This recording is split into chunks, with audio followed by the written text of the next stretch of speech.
LH 직원들의 투기 의혹과 관련해 경찰이 직원 자택과 사무실 등을 동시 압수수색하며 강제 수사에 착수했습니다. 수사 대상 직원들 가운데는 가족 명의로도 3기 신도시 개발구역을 사들인 사람이 있는 것으로 확인됐습니다.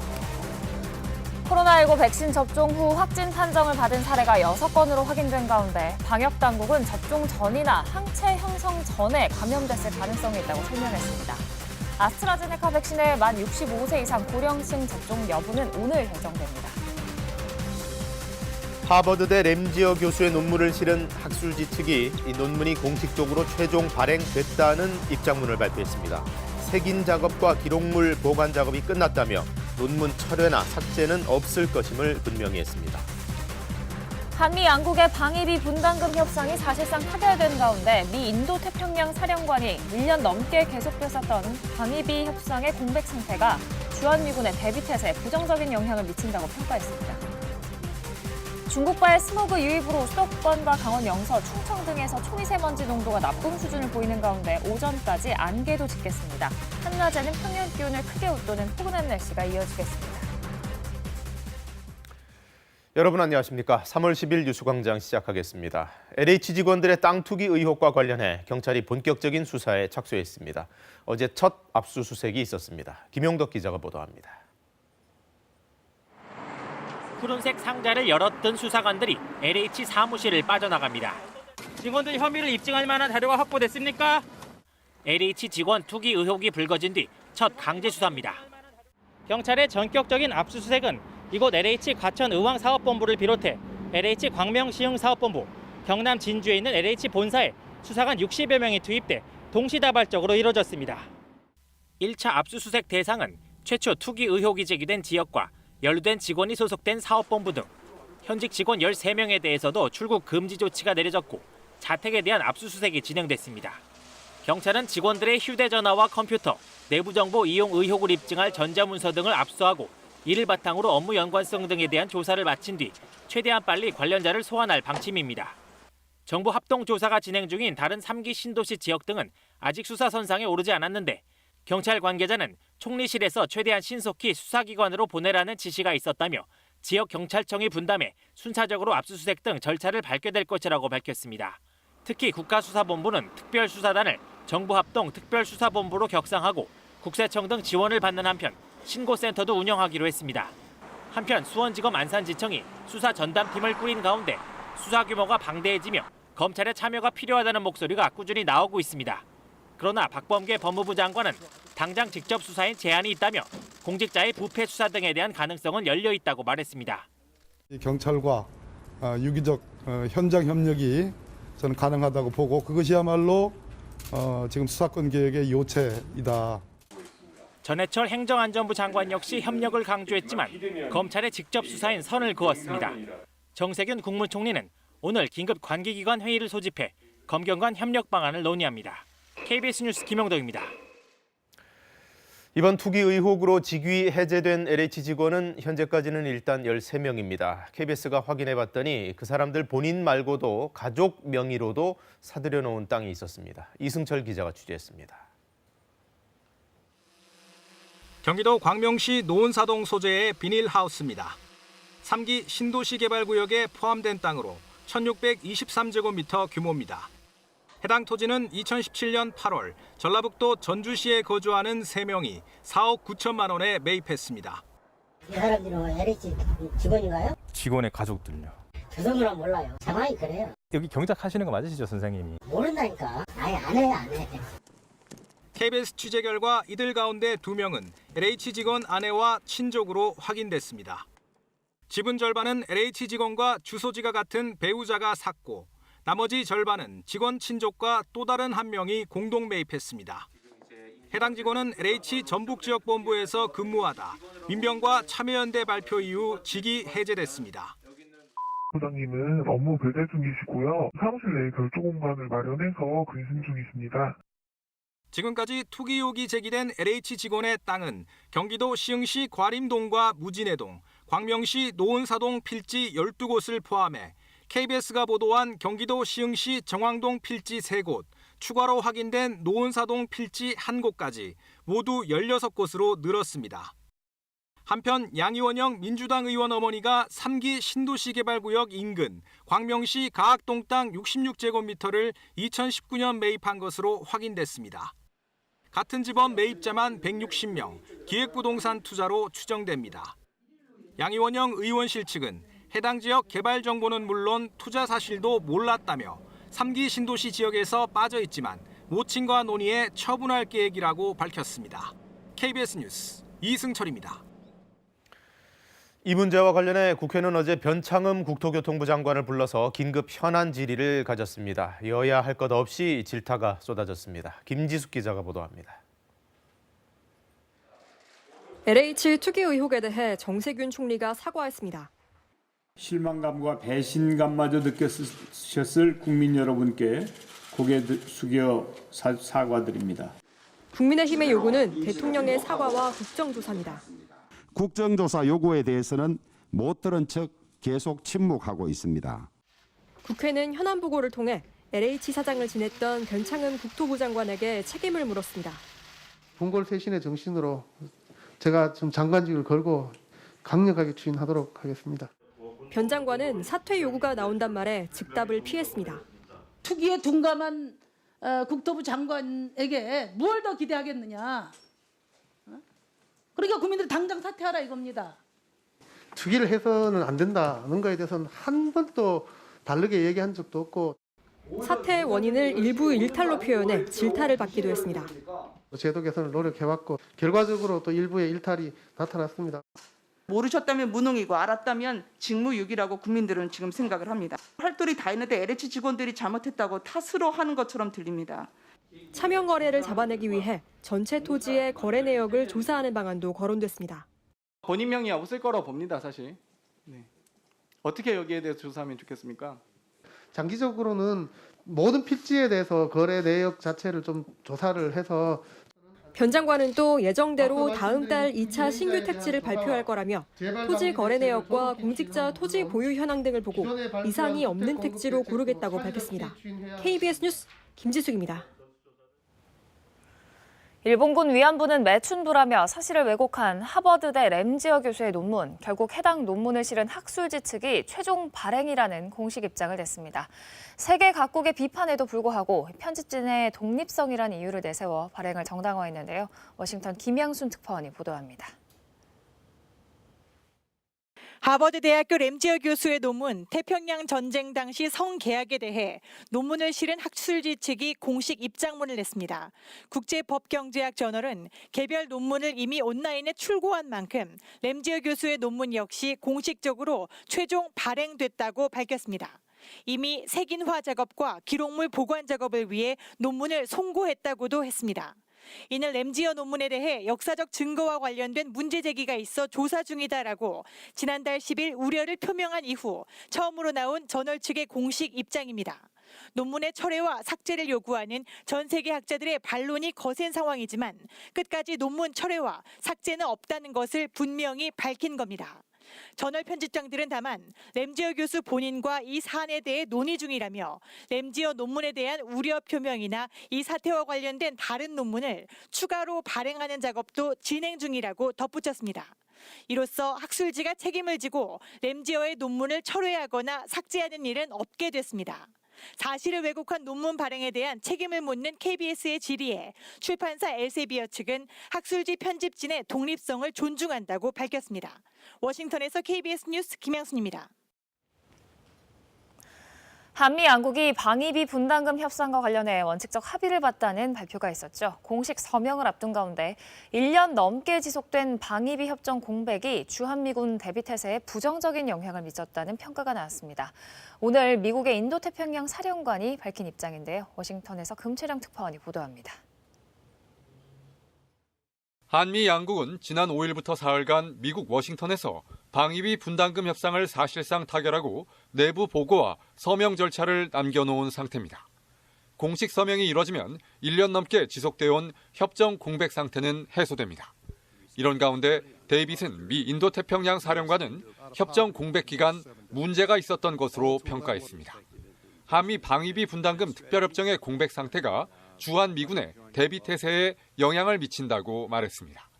상원 군사청문회에 보낸 서면 답변을 통해서입니다. 데이비슨 사령관은 그러면서 가까운 시일 내 협정이 최종 마무리되길 바란다고도 밝혔습니다. 한미 동맹이 지역 안보 환경 유지의 핵심 축이라면서 북한의 위협에 대처할 준비가 돼 있다고 했습니다.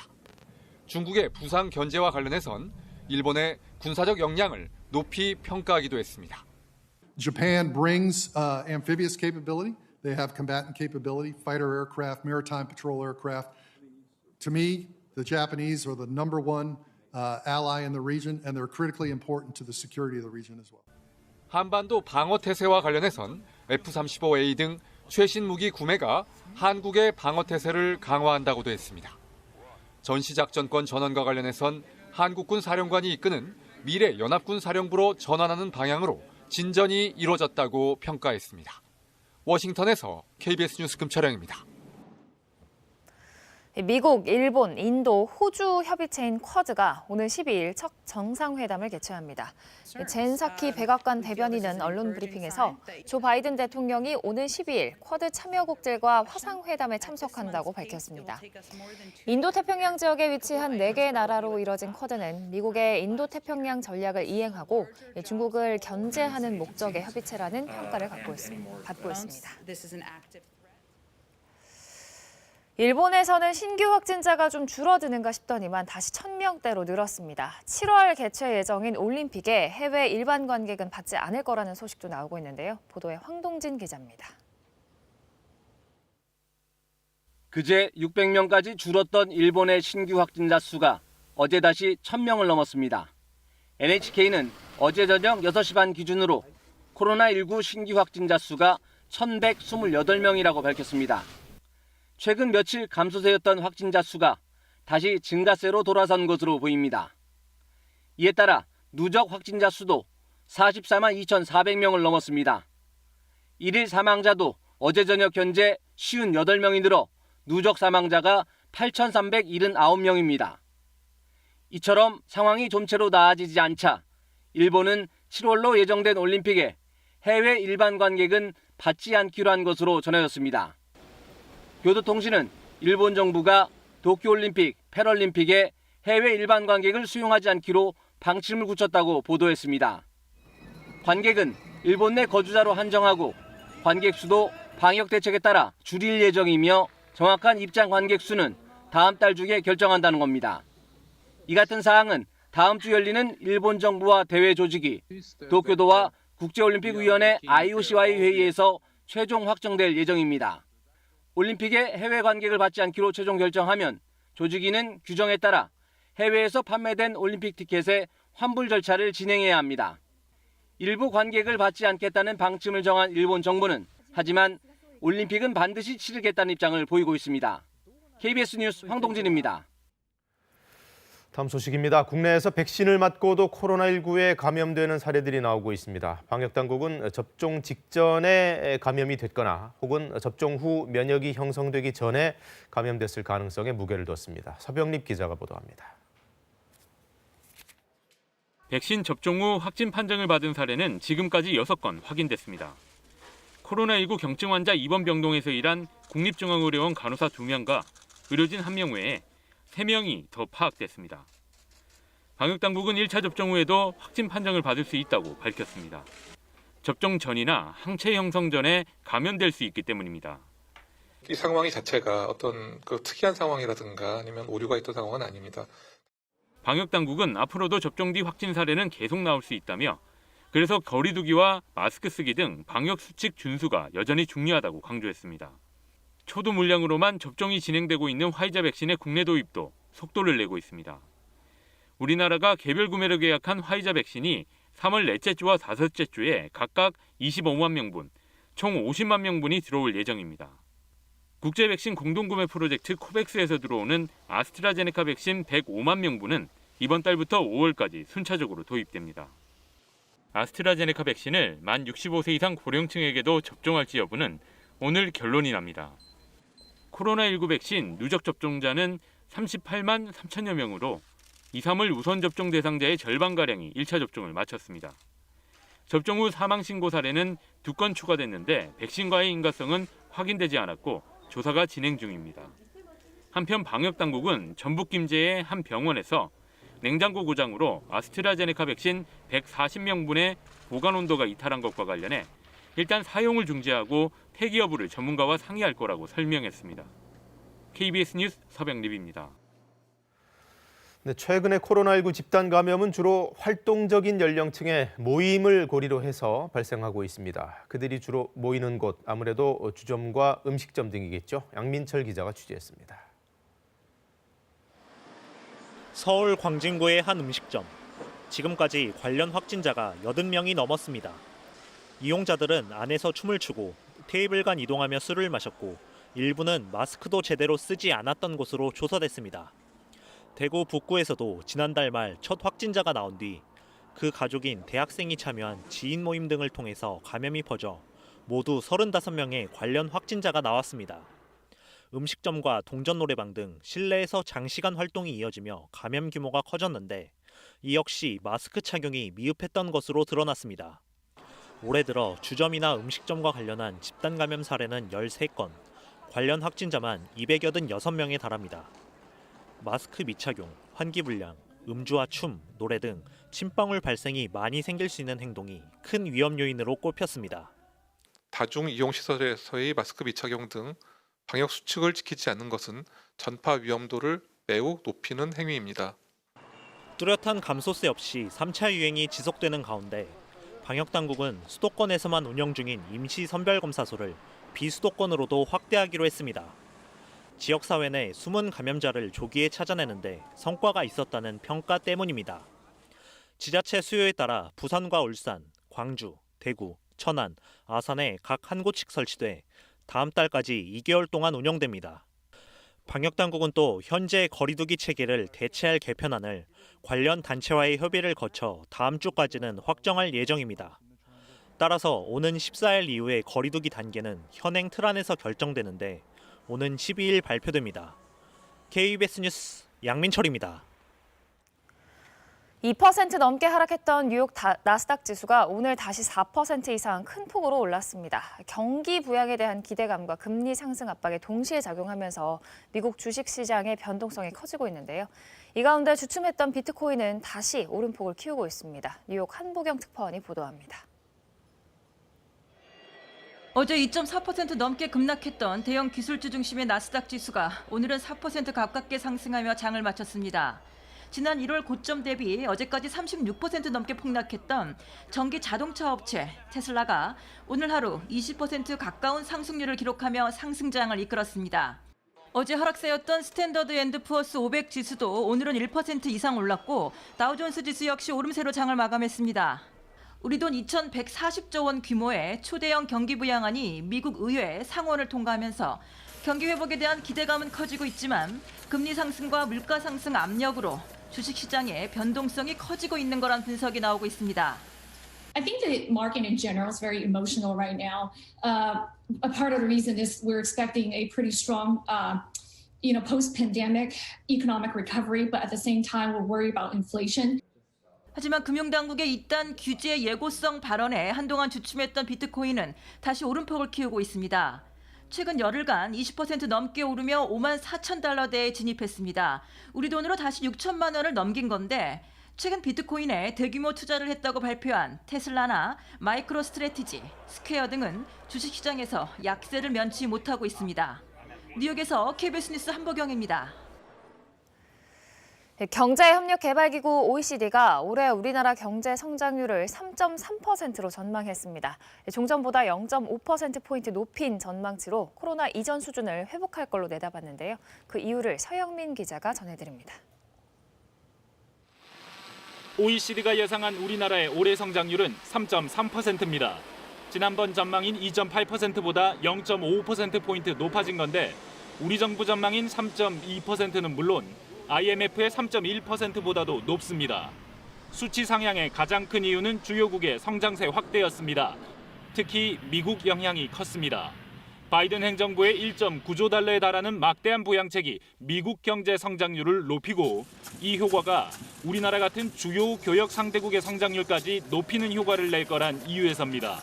실제로 OECD는 미국 성장률을 종전의 3.2%에서 6.5%로 2배 넘게 높여 잡았습니다. 정부는 이외에도 최근 지속해서 개선되는 우리 수출 실적과 추경 같은 정부 부양책의 효과가 긍정적인 요소로 반영됐다고 풀이했습니다. OECD 예상대로라면 지난해 마이너스 1% 역성장한 우리 경제는 올해 3%대 성장으로 코로나 이전의 실질 GDP 규모를 넘어서게 됩니다. OECD에서 올해 코로나 이전의 경제 규모를 회복하는 나라는 우리나라를 포함해 미국과 호주, 터키 단 4개뿐입니다. 다만 내년 성장률은 기존의 3.4%에서 0.3%포인트 낮아진 3.1%로 나타났습니다. 올해 성장률이 높아짐에 따른 역기저 효과로 내년은 낮춘 것으로 보인다는 게 정부 분석입니다. 우리나라뿐만 아니라 세계 전체 성장 전망도 5.6%로 종전 대비 1.4%포인트 높아졌습니다. OECD는 세계적인 백신 접종의 확대와 국가별 재정 부양책을 긍정적인 요인으로 세계적인 규모의 인플레이션이나 신흥국에서의 자본 유출 등 금융 요인을 부정적인 요인으로 꼽았습니다. KBS 뉴스 서영민입니다. 한 여성 경찰관이 강원 태백경찰서에서 성희롱을 당했다며 얼마 전 KBS에 직접 피해를 호소해왔는데요. 경찰 내부 망에도 도와주세요라는 글을 올렸습니다. 파문이 커지자 경찰청은 해당 사건을 직접 조사해 엄중 조치하겠다며 공식 입장을 냈습니다. 박성은 기자입니다. 실습 5일차, 여경 휴게실 사물함 안에 있던 자신의 속옷 사이에 장미꽃이 놓여 있었다. 자신을 둘러싸고 있지도 않은 사실과 성희롱성 발언이 나돌았다. 경찰 생활 3년 차에 접어든 여성이 경찰 내부 전자통신망에 올린 도와주세요라는 글 일부분입니다. 특히 이 글에는 순찰차 안에서 상관과의 신체 접촉이 있었지만 실습생 신분이라 참고 따랐다라는 등 성추행 피해를 연상시키는 내용도 담겨 있습니다. 너 근데 소문이 너무 안 좋더라.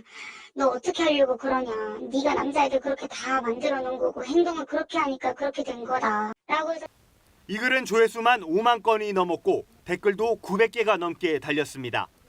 댓글은 힘내세요. 피해자의 보호가 우선입니다 등 해당 여경을 응원하는 내용이 상당수입니다. 경찰청은 내부전자통신망에 강원 태백서 성희롱 사건 관련 드리는 글이라는 제목의 입장문을 내놨습니다. 이 사건을 신속히 조사해 책임이 확인되면 지위 고하를 막론하고 엄중 조치하겠다라고 밝혔습니다. 또 태백경찰서의 조직 문화 전반과 사건 처리 과정에 대해 진단을 실시해 피해자 인권 보장의 관점에서 구체적인 개선 방안을 제시하겠다라고 덧붙였습니다. 노출되지 않았던 어떤 추가 피해 부분도 저희도 이제 심각성을 충분히 알고요. 예, 이 부분에 대해서도 정말 광범위하게 지금 저희가 확인하고 조사를 하겠습니다. 취재 결과 경찰청은 이미 현지에 조사관을 파견해 이 사건 관련자들에 대한 조사에 착수한 것으로 확인됐습니다. KBS 뉴스 박성훈입니다. 연일 포근한 날씨가 이어지면서 봄 기운이 물씬 느껴지시죠? 광주에는 이렇게 봄을 알리는 매화가 활짝 피었습니다. 오늘도 한낮에는 완연한 봄 날씨가 이어지겠습니다. 한낮에 서울과 진주 17도, 광주는 20도까지 오르면서 평년 기온을 크게 웃돌겠습니다. 다만 아침에는 다소 쌀쌀해서 일교차가 15도 안팎으로 크게 벌어지니까요. 얇은 옷을 여러 벌 겹쳐 입어서 체온 조절 잘 해주셔야겠습니다. 서쪽 지역을 중심으로는 대기가 정체되면서 미세먼지 농도가 높게 나타나겠습니다. 대기 정체에다가 국외에서 미세먼지까지 추가로 유입될 텐데요. 지금 수도권과 강원 지역, 충남과 영남 지역에서는 초미세먼지 농도 나쁜 단계를 보이고 있는데 충북과 전북, 광주에서도 오늘 초미세먼지 농도 나쁨 수준 예상됩니다. 지금 안개와 먼지가 뒤엉켜서 수도권과 충남 일부 지역을 중심으로는 가시거리도 짧습니다. 특히 수도권은 가시거리가 1km 안팎으로 평소의 20분의 1 수준에 머물러 있습니다. 안개가 걷히고 나면 하늘 자체는 대체로 맑겠습니다. 현재 기온 살펴보겠습니다. 어제와 기온이 비슷한데요. 서울이 2.9도, 대구 4.8도, 전주는 2.3도 가리키고 있고요. 한낮에는 서울 17도, 춘천 17도, 강릉 12도 예상되고 광주가 20도, 대전 18도, 부산 15도로 어제보다 2도에서 4도가량 기온이 더 높겠습니다. 바다의 물결은 동해 먼바다에서 최고 3m까지 높게 일겠습니다. 내일은 저녁에 제주를 시작으로 밤에는 전남 지역에 비 소식이 들어있습니다. 날씨 정보 전해드렸습니다. 직원들의 땅 투기 의혹이 불거진 LH, 즉 한국토지주택공사, 해마다 정부로부터 받는 경영평가를 들여다봤더니 이 윤리 항목에서 상당히 낮은 점수가 나왔습니다. 그런데도 임직원들은 두둑한 성과급을 챙겼다는데요. 김수현 기자가 취재했습니다. LH 직원들의 투기 의혹이 불거지자 정부는 재발 방지 체계 하나로 경영평가 강화를 꺼내들었습니다. 자정 노력을 위하여 윤리 경영, 공정 경영에 대한 평가 강화 등 공공기관 경영평가 제도를 더 엄정하게 운영해 나가겠습니다. 평가 결과에 따라 임직원 성과급이 달라지고 기관장에 대한 해임 건의도 가능하기 때문입니다. 지난해 LH의 성과급 내역입니다. 사장을 포함한 임원은 평균 7,700만 원, 직원들은 평균 992만 원씩을 받았습니다. 직원 평균 성과급만 보면 전체 공공기관 중 가장 많습니다. LH 같은 공공기관은 전년도 경영평가 결과에 따라 성과급을 받는데 LH에 대한 2019년 평가 결과는 A로 두 번째로 높은 등급을 받은 덕분입니다. 평가 세부 내역을 살펴봤습니다. 윤리 경영 항목, LH가 받은 평가는 D+입니다. 9단계 가운데 뒤에서 세 번째입니다. 그런데도 전체 평가에서 A를 받을 수 있었던 건 바로 배점 기준 때문입니다. 전체 32개 세부 항목 가운데 하나인 윤리 경영에 대한 배점은 100점 가운데 단 3점. 사실상 전체 평가 결과에 영향을 주기 힘든 수준입니다. 공공기관 경영평가의 한계를 보완할 별도의 법적 장치가 필요하다는 지적이 나오는 이유입니다. 이해충돌 방지법을 만들어버리면 스스로가 이해충돌 가능성이 있는 걸 다 적어내게 돼 있어요. 그걸 숨기고 업무를 했다. 그러면 재산상 불이익을 주거나 형사처벌을 하거나 이렇게 할 수가 있거든요. 기획재정부는 당장 윤리평가 항목의 배점을 늘리긴 어렵지만 정부 조사와 수사 결과에 따라 LH 임직원들의 성과급을 환수하는 방안을 검토하고 있다고 밝혔습니다. KBS 뉴스 김수연입니다. 3기 신도시뿐만 아니라 LH가 시행하는 세종시 국가산업단지 예정지도 투기 논란이 제기됐습니다. 후보지 선정 몇 달 전부터 갑자기 토지 거래가 급증하고 또 일부 마을에는 조립식 패널 주택이 난립했다는데요. 임홍렬 기자가 취재했습니다. 세종시 인근 농촌마을 곳곳에 조립식 패널 주택이 눈에 띕니다. 한두 필지 위에 여러 채가 각각 나눠져 있는 형태로 일명 벌집이라고 불립니다. 축산 농가와 인접한 또 다른 마을에도 조립식 패널 주택이 판박이처럼 늘어서 있습니다. 주민들은 2018년 초부터 갑자기 외지인의 토지 문의가 늘고 조립식 주택 건축이 늘어 의아했는데 몇 달 뒤 이 일대가 국가산업단지로 선정돼 놀랐다고 말합니다. 그 빈집을 허물더니 그 집을 짓기 시작하더라고요. 그래서 뭐 하는 건가? 그리고 우리는 알지도 못했는데 나중에 알고 보니까 여기에 무슨 산업단지가 들어온다.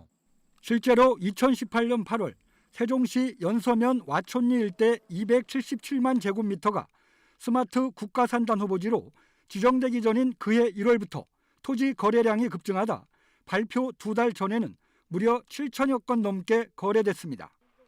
지역 부동산 업계는 조립식 집을 짓거나 농지에 나무를 심는 등 각종 보상을 노린 투기 의혹이 있다며 개발 정보의 유출 가능성도 의심하고 있습니다. 아마도 그런 정보에 의해서 이주자 택지를 노리고 먼저 들어가서 이제 그런 집을 조립식으로 짓고 그다음에 땅도 이렇게 사고.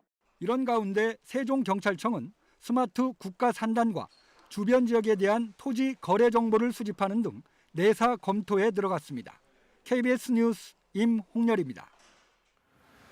네, 코로나19 현황 정리하겠습니다. 1일 확진자 수는 다시 400명대로 올라왔고 백신 접종자는 6만여 명이 추가돼서 누적으로 이제 38만 명대입니다.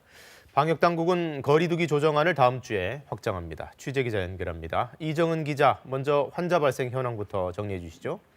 네, 어제 0시 기준 코로나19 신규 확진자는 446명입니다. 이 가운데 국내 발생은 427명, 해외 유입은 19명입니다. 국내 발생 사례를 지역별로 살펴보면 서울 98명, 경기 181명, 광주 32명 등인데요. 경기 안성의 축산물 공판장 관련 확진자만 50여 명이 추가됐습니다. 또 위중증 환자는 128명, 사망자는 3명이 늘어 모두 1,645명이 됐습니다. 네, 백신 접종은 순조롭게 진행되고 있습니까? 네, 코로나19 예방접종 대응 추진단은 어제 0시 기준으로 백신 접종자가 6만 4천여 명 늘었다고 밝혔습니다. 이로써 국내 코로나19 백신 접종자는 지난달 26일 이후 누적 38만 3천여 명을 기록했는데요. 이달까지 백신을 맞기로 한 우선 대상자 77만여 명 가운데 절반에 이르는 49.8%가 1차 접종을 마쳤습니다. 예방접종 후 이상 반응 의심 신고를 한 경우는 936건이 새로 늘어 모두 4,800여 건을 기록했습니다. 이 중 대부분인 4,700여 건은 두통처럼 예방접종 뒤 흔히 나타나는 가벼운 증상에 그쳤습니다. 다만 43명은 급격한 전신 반응을 뜻하는 아나필락시스 의심 증상 등을 보였습니다. 또 접종 후 사망 신고 사례는 2건 늘었는데 백신과의 인과성은 방역당국이 조사 중입니다. 거리두기 조정안은 이번 주쯤에 나오나 했더니 다음 주나 돼야겠군요. 네, 방역당국은 먼저 관련 단체 50여 곳과 새 개편안을 놓고 협의를 진행하겠다고 밝혔습니다.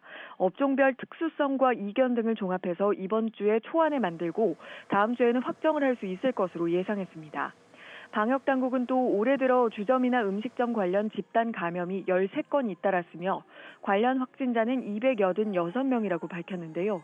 82명이 확진된 지난 1월 서울 광진구 음식점 관련 집단 감염과 35명이 확진된 지난달 대구 대학생 지인 모임 집단 감염이 대표적입니다.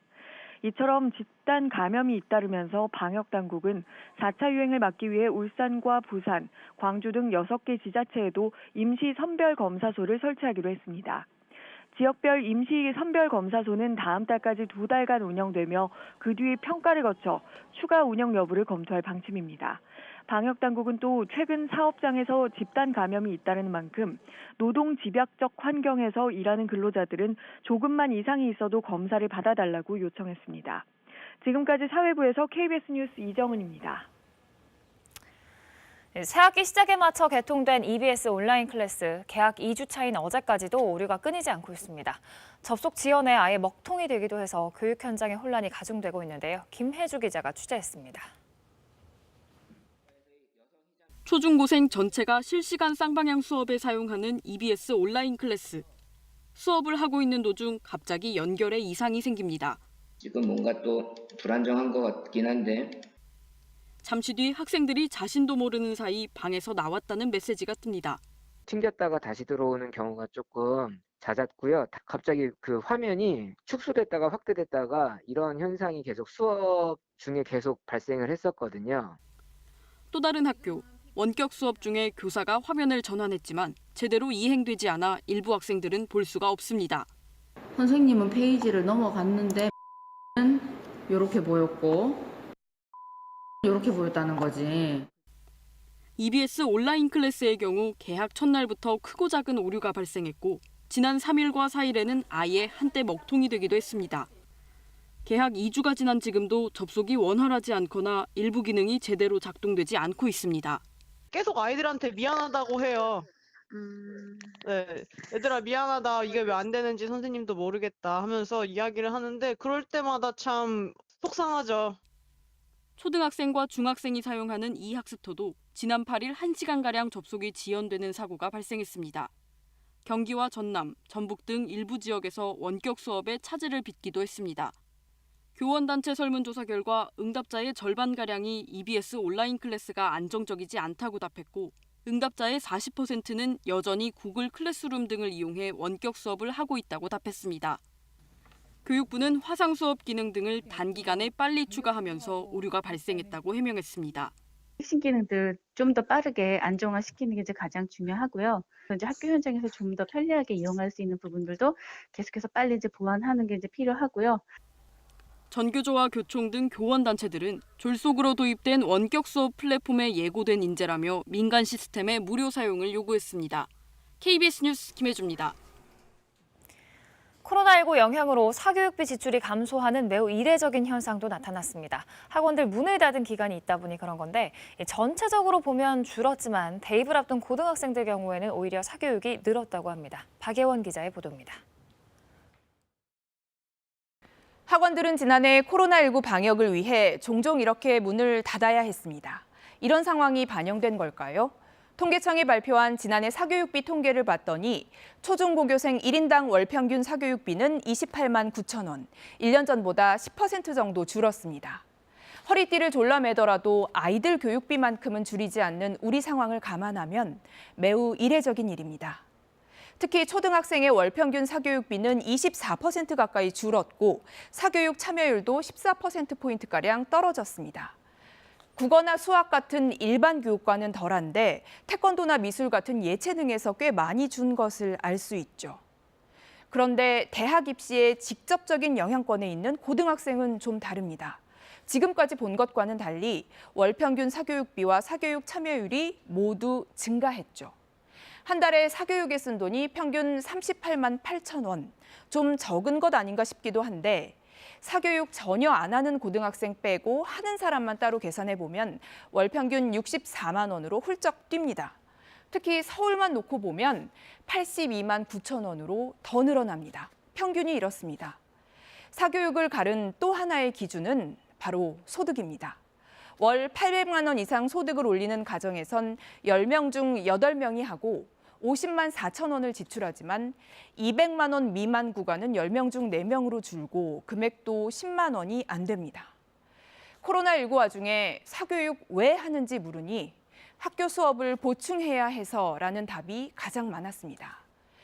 걱정되는 건 코로나19로 공교육이 잠시 주춤한 사이 소득에 따른 사교육 양극화가 심해지면서 결국 학력 격차로 이어지지는 않을까 하는 점입니다. KBS 뉴스 박예원입니다. 백신을 맞았더라도 당분간은 꼭 마스크를 써야 한다고 우리 방역당국이 강조했습니다. 아직 2차 접종까지 완료된 사례가 없고 또 집단 면역 형성까지 시간이 필요하기 때문인데요. 설명을 직접 들어보시죠. 3월 9일 0시 기준 6만 4,111명이 예방접종을 받아 1차 접종자 누계는 총 38만 3,346명으로 접종률은 49.8%였습니다. 예방접종 후 이상 반응으로 의심되어 신고된 사례는 총 4,851건으로 T에서 지칭하는 그 백신 접종자는 완전 접종자를 뜻합니다. 즉 2회 이상의 접종이 완료된 사람들이고 현재 이제 예방 접종을 시작하는 단계로 아직까지 우리나라에서는 2차 예방 접종이 완료된 사례는 없습니다. 그래서 아직까지는 마스크 착용에 대해서 예외를 검토하지 않고 있고 좀 상황 진행과 또 과학적 분석에 따라서 이 관련 지침들을 조금씩 개정해 나갈 그럴 계획입니다. 오늘 이제 1차 예방 접종 이후에도 감염의 가능성은 있습니다. 충분히 항체가 형성되기 전이라면 그 감염이 가능하고 또 예방 접종을 받기 이전에 그 감염된 경우라고 하더라도 이렇게 표현될 수 있습니다.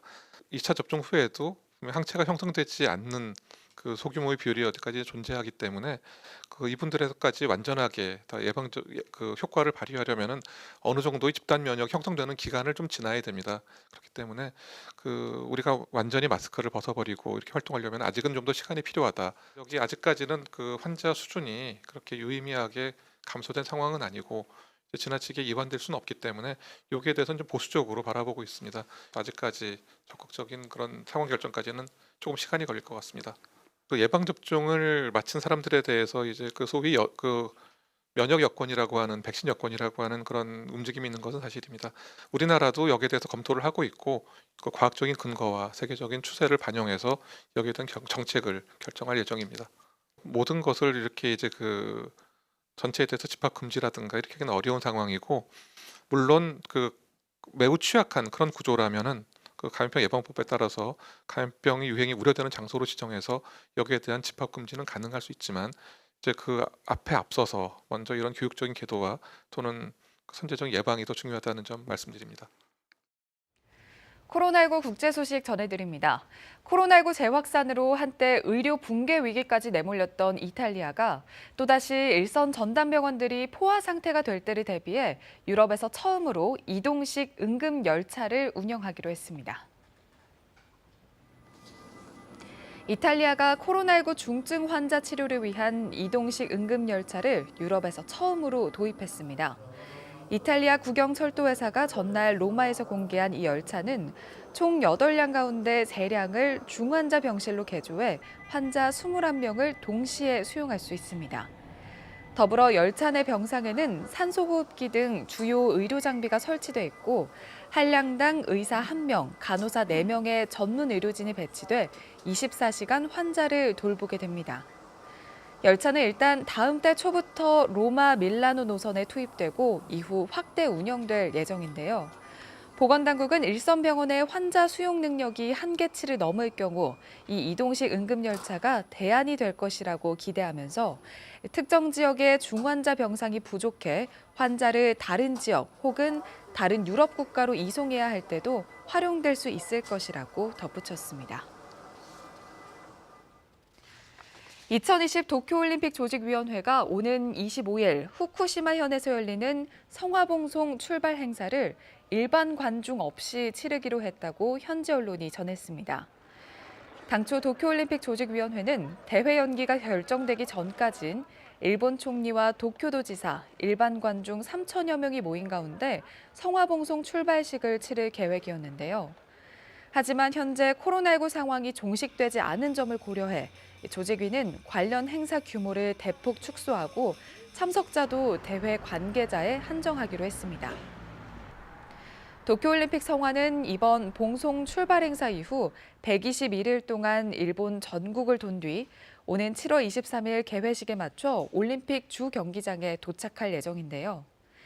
하지만 코로나19 여파로 이미 일본 국민 사이에선 올림픽에 대한 회의적인 여론이 증가한 데다 주요 성화 주자들도 줄지어 사퇴하는 등 난항이 계속될 전망입니다. 우리에게 친숙한 반려동물인 개와 고양이를 비롯해 호랑이, 고릴라 등 다양한 동물의 코로나19 감염 사례가 전 세계에서 계속 보고되고 있는데요. 미국의 한 동물원에선 전 세계 처음으로 9마리 영장류에게 동물용 코로나19 백신을 접종해 화제입니다.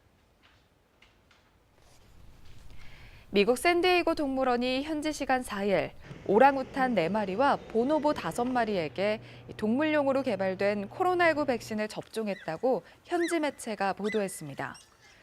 매체에 따르면 이들 9마리는 인간을 제외하고 미국에서 코로나19 백신을 맞은 최초의 영장류인데요. 동물원 측은 오랑우탄과 보노보들이 각각 2차례 백신을 맞았고 어떠한 부작용도 겪지 않았다며 조만간 항체 검사를 통해 백신 접종 성공 여부를 판단할 것이라고 전했습니다. 샌디에이고 동물원은 지난 1월 고릴라 8마리가 코로나19에 감염되자 다른 유인원들의 집단 감염을 막기 위해 동물의약품 전문 회사인 조에티스의 요청에 백신 접종을 진행했는데요.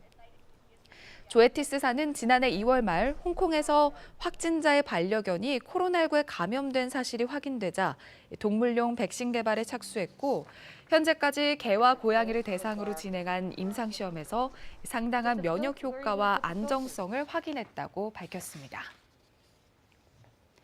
독일 여당 연방의원들이 마스크 업체로부터 뒷돈을 받은 사실이 드러나 논란이 커지고 있습니다. 독일 검찰은 해당 의원들에 대해 수사 착수 여부를 검토하고 있습니다. 베를린에서 김기수 특파원의 보도입니다.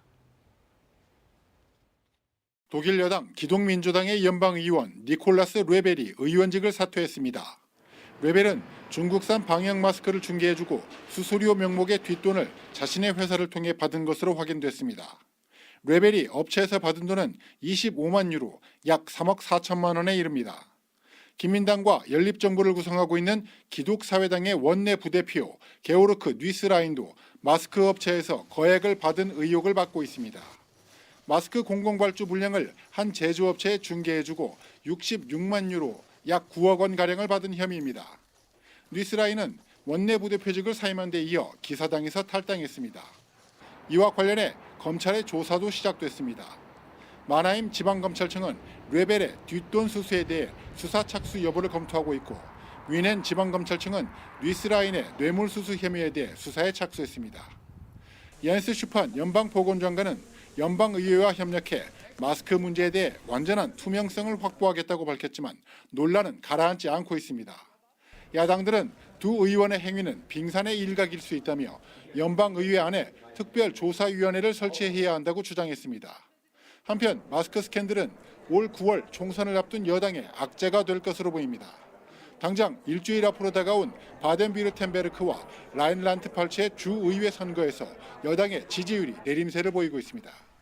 베를린에서 KBS 뉴스 김기수입니다.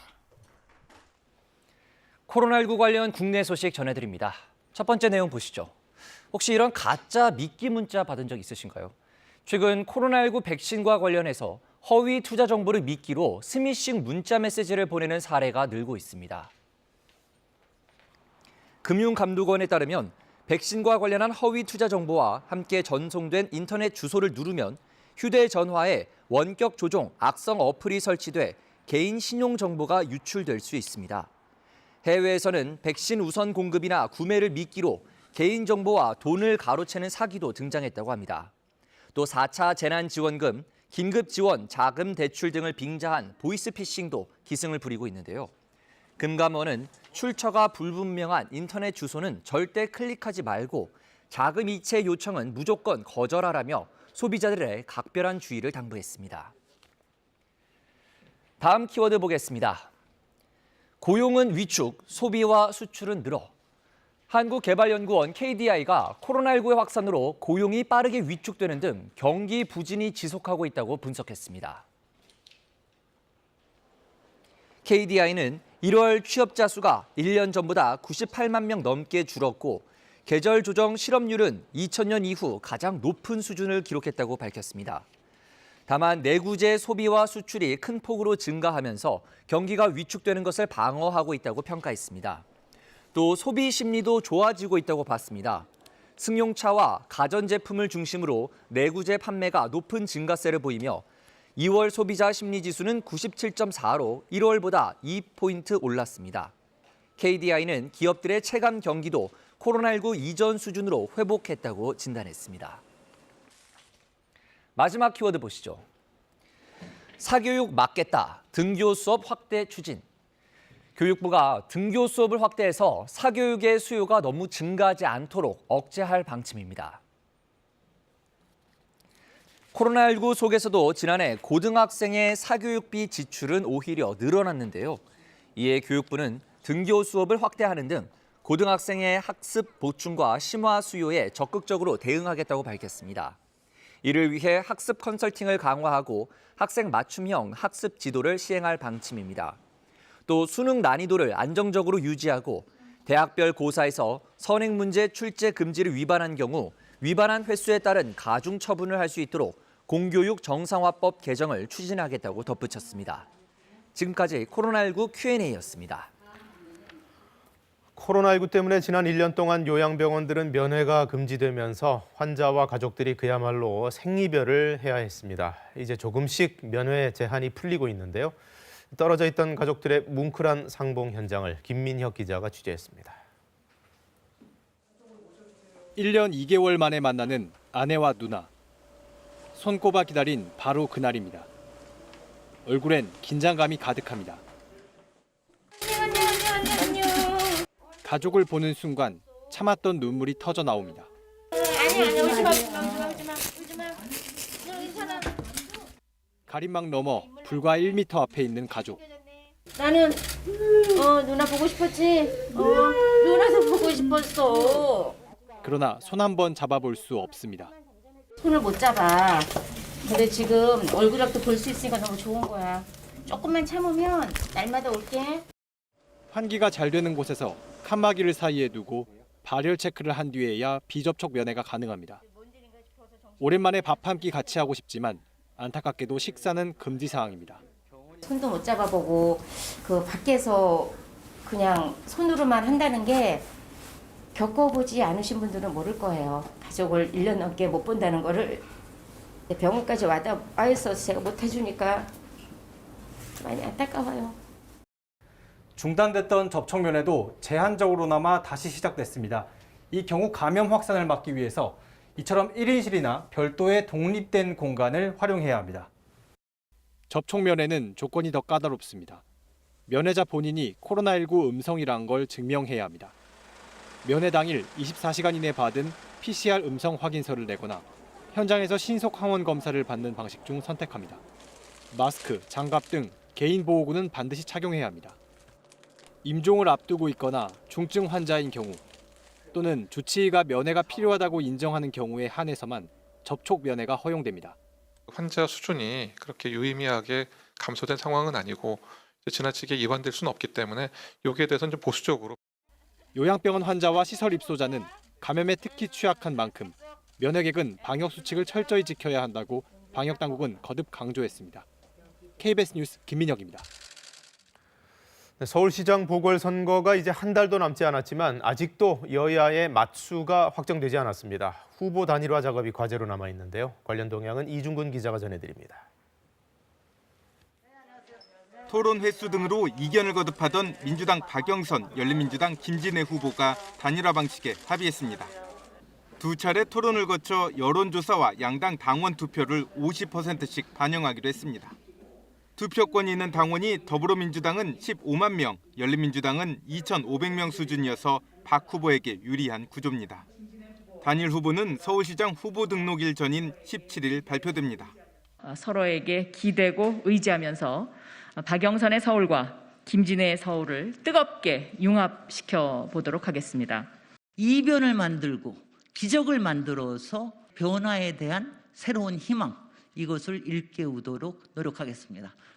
국민의힘 오세훈, 국민의당 안철수 후보는 서로의 당사를 방문하는 것으로 협상 시작을 알렸습니다. 큰 줄기를 잡아서 가자 이런 말씀을 드렸는데 조차 방문 아이디어를 또 내주셔서 정말 이건 모양 좋은 단일화가. 후보 단일화가 되면 선거 승리를 위해서 함께 노력을 하면 좋겠다는 그런 생각이 듭니다. 양당의 협상 실무단도 첫 상견례를 가졌는데 뼈 있는 말들이 오갔습니다. 국민의힘이 워낙 큰 당이고 또 상당히 정치적인 스킬이 워낙 세지니까 저희는 잘 품으셔가지고 이건 빠른 시간 내에 앞으로는 침대 축구라는 용어는 쓰지 마시고 우리 토탈 사커야. 지지율에서 아직은 우위라는 평가를 받는 안철수 후보. 시간이 지날수록 지지율이 오르길 기대하는 오세훈 후보. 양측의 협상은 시간 싸움이 됐습니다. KBS 뉴스 이중근입니다. 부산 해운대에 있는 초고층 건물이죠. LCT와 관련해 정관계 인사들의 특혜 분양이 있었다는 진정서가 경찰에 접수됐습니다. 거기에 거론된 일부 국회의원은 가짜 뉴스라며 펄쩍 뛰었는데 부산도 지금 보궐선거를 앞두고 있는 시점이라 상당히 미묘한 사안이 되어버렸습니다. 장성길 기자가 보도합니다. 지난달 말 부산경찰청에 이른바 LCT 특혜 분양 리스트가 진정서와 함께 접수됐습니다. 지난 2015년 LCT의 분양에 앞서 전현직 국회의원과 검사장, 법원장, 유력 기업인에게 주려고 값나가는 물건을 미리 빼돌렸다. 특혜 관련자 100여 명의 이름이 담긴 리스트가 있으니 경찰이 수사해달라는 내용입니다. 경찰은 진정인 조사를 마치고 현재 LCT 관계자들을 참고인 자격으로 불러 사실관계를 확인하고 있습니다. 지난 2017년 부산 참여연대 등 시민단체는 LCT 실소유주인 이영복 씨가 분양권을 로비 수단으로 썼다며 특혜를 받았다는 유력 인사 40여 명을 검찰에 고발했습니다. 검찰은 2년 넘게 수사를 벌여 시행사 측 2명을 주택법 위반 혐의로 불구속 기소했습니다. 이어 특혜 분양을 받았다고 거명된 41명은 수사 결과 혐의 없음으로 처분하고 사건을 종결했습니다. LCT 측은 이번 진정서와 관련해 미분양률이 50%가 넘은 상황에서 자녀 가구 분양을 위한 영업용 고객 명단이었다고 해명했습니다. 또 진정인에 대해 명예훼손 등의 혐의로 고소해 소송이 진행 중이라고 밝혔습니다. LCT 특혜 분양 의혹 사건은 부산시장 보궐선거와 관련해 선거 이슈로 떠오르면서 다시 주목받고 있습니다. 더불어민주당 김영춘 후보는 LCT 특혜 분양 명단을 공개하고 공수처가 나서 조사하라고 촉구했습니다. 이에 대해 국민의힘 부산시당은 현 정권의 부동산 투기를 물타기하려는 가짜 뉴스라며 허위사실 유포에 대한 엄중한 수사를 요구했습니다. KBS 뉴스 장성길입니다. 중국에서 이번 주말 개봉 예정이었던 한중 합작 영화가 돌연 개봉이 연기됐습니다. 한한령 해제 신호탄이 아니냐 기대감이 컸었는데 또다시 불발됐습니다. 베이직 이랑 특파원이 전해드립니다. 마법에 걸린 남자가 고양이로 변신해 좋아하는 여자 사이에서 벌어지는 일을 그린 영화입니다. 중국 자본으로 제작됐지만 한류 아이돌 그룹 멤버가 주인공을 맡아 2016년 촬영 시작부터 화제가 됐습니다. 每当跟你在一起，我都怕自己会控制不住。 하지만 사드 배치 여파로 2017년부터 중국의 공공연하게 한한령 바람이 불면서 개봉은 차일피일 미뤄졌습니다. 4년 만에 들려온 개봉 소식에 한한령 해제에 대한 기대감이 높아진 것도 잠시. 개봉이 잠정 중단된 사실이 확인됐습니다. 중국 영화표 예매 사이트 등에서는 예고 영상과 포스터가 삭제됐습니다. 왜 미뤄졌는지, 언제 다시 개봉하는지 등의 공지도 없는 상태입니다. 인터넷상에는 일부 애국주의자들이 한국인 주인공 등을 문제 삼아 개봉이 연기된 것 아니냐는 추측성 글들이 올라오고 있습니다. 공식적으로 한한령이 없었는데 한한령을 해제시킨 것처럼 허용한 것처럼 인식이 돼버릴 수 있잖아요. 그런 분위기를 너무 많이 조성시킨 것이 부담이 된 것이 아닌가라는. 중국에서는 지금까지 남녀 주인공 가운데 1명 이상이 한국인인 한중 합작 영화나 드라마 45개가 상영 보류된 상태입니다. 한한령 해제의 신호탄으로 여겨졌던 영화의 개봉이 돌연 연기되면서 한한령이 곧 풀릴 것이라는 전망도 또 한 번 안개 속에 묻히게 됐습니다. 베이징에서 KBS 뉴스 이랑입니다. 며칠째 포근한 날씨가 이어지면서 봄 기운은 더욱 짙어지고 있습니다. 어제 광주광역시에서는 이렇게 활짝 핀 매화를 볼 수가 있었는데요. 오늘도 한낮에는 완연한 봄 날씨가 이어지겠습니다. 서울과 진주의 낮 기온 17도, 광주는 20도까지 오르겠습니다. 다만 아침에는 다소 쌀쌀하고요. 일교차가 15도 안팎으로 크게 벌어지는 만큼 옷차림에는 신경 쓰셔야겠습니다. 대기가 정체되는 데다가 국외에서 미세먼지까지 유입되면서 서쪽 지역을 중심으로는 오늘 공기가 탁하겠습니다. 지금 수도권과 강원 지역, 충남 지역과 영남 지역에서는 초미세먼지 농도 나쁨 수준을 보이고 있는데요. 충북 지역과 전북, 광주에서도 점차 공기가 탁해지겠습니다. 먼지와 안개가 뒤엉켜서 지금 가시거리가 짧은 곳이 있습니다. 특히 수도권을 중심으로는 가시거리가 1km 안팎으로 좁혀져 있고요. 점차 기온이 오르면서 수증기는 흩어지면서 안개가 사라지긴 하겠지만 미세먼지가 그대로 남아있어서 연무가 있는 곳이 있겠습니다. 현재 기온 살펴보겠습니다. 어제 아침과 기온이 비슷합니다. 서울이 2.1도, 춘천 영하 1도 가리키고 있고요. 대구는 3.6도에 머물러 있습니다. 한낮에는 서울과 춘천 17도, 대전과 전주가 18도, 대구와 부산 15도까지 오르겠습니다. 바다의 물결은 동해 먼바다에서 최고 3m까지 높게 일겠고요. 그 밖의 해상에서는 물결이 비교적 잔잔하겠습니다. 내일은 저녁에 제주도를 시작으로 밤에는 전남 지역에 비가 내리겠고요. 금요일에는 충청과 남부지방에, 토요일에는 강원 영동 지역에 비 소식이 들어있습니다. 날씨 전해드렸습니다. LH 직원들의 투기 의혹과 관련해 경찰이 직원 자택과 사무실 등을 동시 압수수색하며 강제 수사에 착수했습니다. 수사 대상 직원들 가운데는 가족 명의로도 3기 신도시 개발구역을 사들인 사람이 있는 것으로 확인됐습니다. 코로나19 백신 접종 후 확진 판정을 받은 사례가 6건으로 확인된 가운데 방역당국은 접종 전이나 항체 형성 전에 감염됐을 가능성이 있다고 설명했습니다. 아스트라제네카 백신의 만 65세 이상 고령층 접종 여부는 오늘 결정됩니다. 하버드대 램지어 교수의 논문을 실은 학술지 측이 이 논문이 공식적으로 최종 발행됐다는 입장문을 발표했습니다. 색인 작업과 기록물 보관 작업이 끝났다며 논문 철회나 삭제는 없을 것임을 분명히 했습니다. 한미 양국의 방위비 분담금 협상이 사실상 타결된 가운데 미 인도태평양 사령관이 1년 넘게 계속돼 온 방위비 협상의 공백 상태가 주한미군의 대비 태세에 부정적인 영향을 미쳤다고 평가했습니다. LH 직원들의 땅 투기 의혹과 관련해 어제 동시다발적인 압수수색이 있었습니다. 경찰이 본격 수사에 신호탄을 쏘아올린 건데요. 이 수사 범위는 3기 신도시를 넘어 점점 더 넓어질 가능성이 있습니다. 김용덕 기자입니다. 푸른색 상자를 열었던 수사관들이 LH 사무실을 빠져나갑니다. 직원들 혐의를 입증할 만한 자료가 확보됐습니까? LH 직원 투기 의혹이 불거진 뒤 첫 강제 수사입니다. 경찰의 전격적인 압수수색은 이곳 LH 과천의왕사업본부를 비롯해 LH 광명시흥사업본부, 경남 진주에 있는 LH 본사에 수사관 60여 명이 투입돼 동시다발적으로 이뤄졌습니다. 1차 압수수색 대상은 최초 투기 의혹이 제기된 지역과 연루된 직원이 소속된 사업본부 등 현직 직원 13명에 대해서도 출국 금지 조치가 내려졌고 자택에 대한 압수수색이 진행됐습니다. 경찰은 직원들의 휴대전화와 컴퓨터, 내부 정보 이용 의혹을 입증할 전자문서 등을 압수하고 이를 바탕으로 업무 연관성 등에 대한 조사를 마친 뒤 최대한 빨리 관련자를 소환할 방침입니다. 정부 합동 조사가 진행 중인 다른 3기 신도시 지역 등은 아직 수사 선상에 오르지 않았는데 경찰 관계자는 총리실에서 최대한 신속히 수사기관으로 보내라는 지시가 있었다며 지역 경찰청이 분담해 순차적으로 압수수색 등 절차를 밟게 될 것이라고 밝혔습니다. 특히 국가수사본부는 특별수사단을 정부 합동 특별수사본부로 격상하고 국세청 등 지원을 받는 한편 신고센터도 운영하기로 했습니다. 한편 수원지검 안산지청이 수사 전담팀을 꾸린 가운데 수사 규모가 방대해지며 검찰의 참여가 필요하다는 목소리가 꾸준히 나오고 있습니다.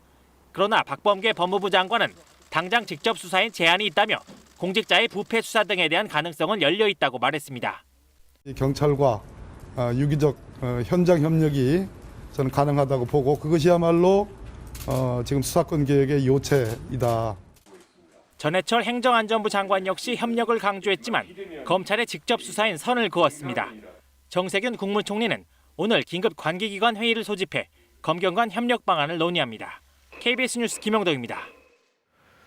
투기 의혹에 연루된 LH 직원들은 본인 명의로만 땅을 구입한 게 아니라 가족, 친척까지 동원해서 최대한 여러 필지의 땅을 사들인 것으로 KBS 취재 결과 드러났습니다. 이승철 기자가 확인한 내용입니다.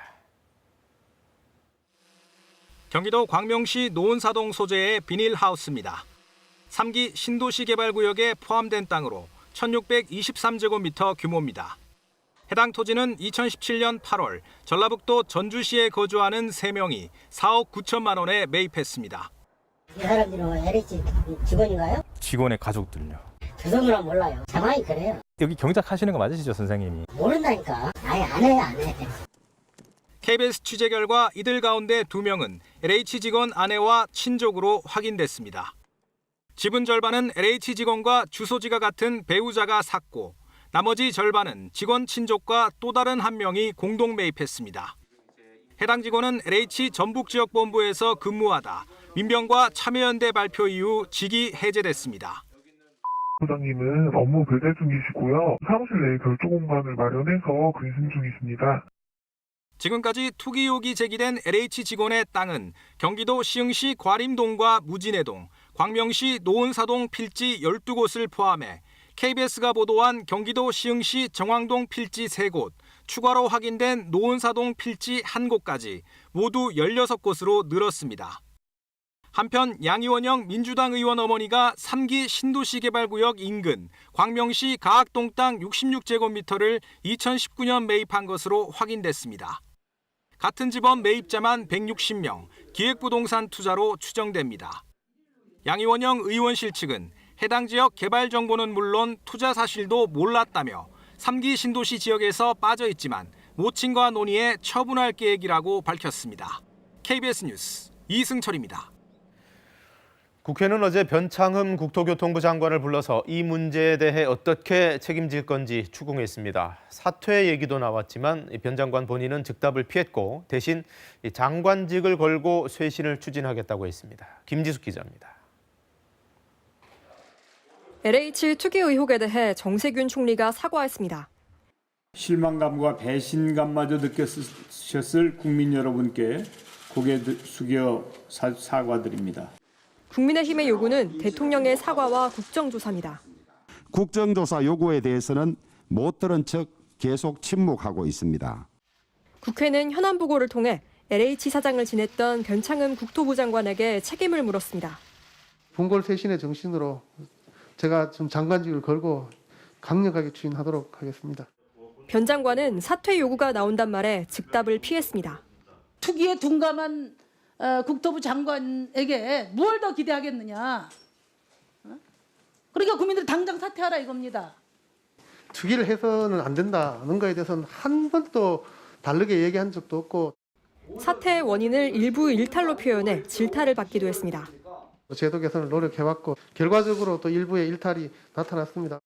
모르셨다면 무능이고 알았다면 직무유기라고 국민들은 지금 생각을 합니다. 활동이 다 있는데 LH 직원들이 잘못했다고 탓으로 하는 것처럼 들립니다. 차명 거래를 잡아내기 위해 전체 토지의 거래 내역을 조사하는 방안도 거론됐습니다. 본인 명의 없을 거라고 봅니다, 사실. 네. 어떻게 여기에 대해서 조사하면 좋겠습니까? 장기적으로는 모든 필지에 대해서 거래 내역 자체를 좀 조사를 해서 변 장관은 또 예정대로 다음 달 2차 신규 택지를 발표할 거라며 토지 거래 내역과 공직자 토지 보유 현황 등을 보고 이상이 없는 택지로 고르겠다고 밝혔습니다. KBS 뉴스 김지숙입니다. 국내 코로나19 상황 정리해드리는 앵커 브리핑 순서입니다. 어제 0시 기준 신규 확진자는 446명, 하루 만에 다시 400명대로 올라왔습니다.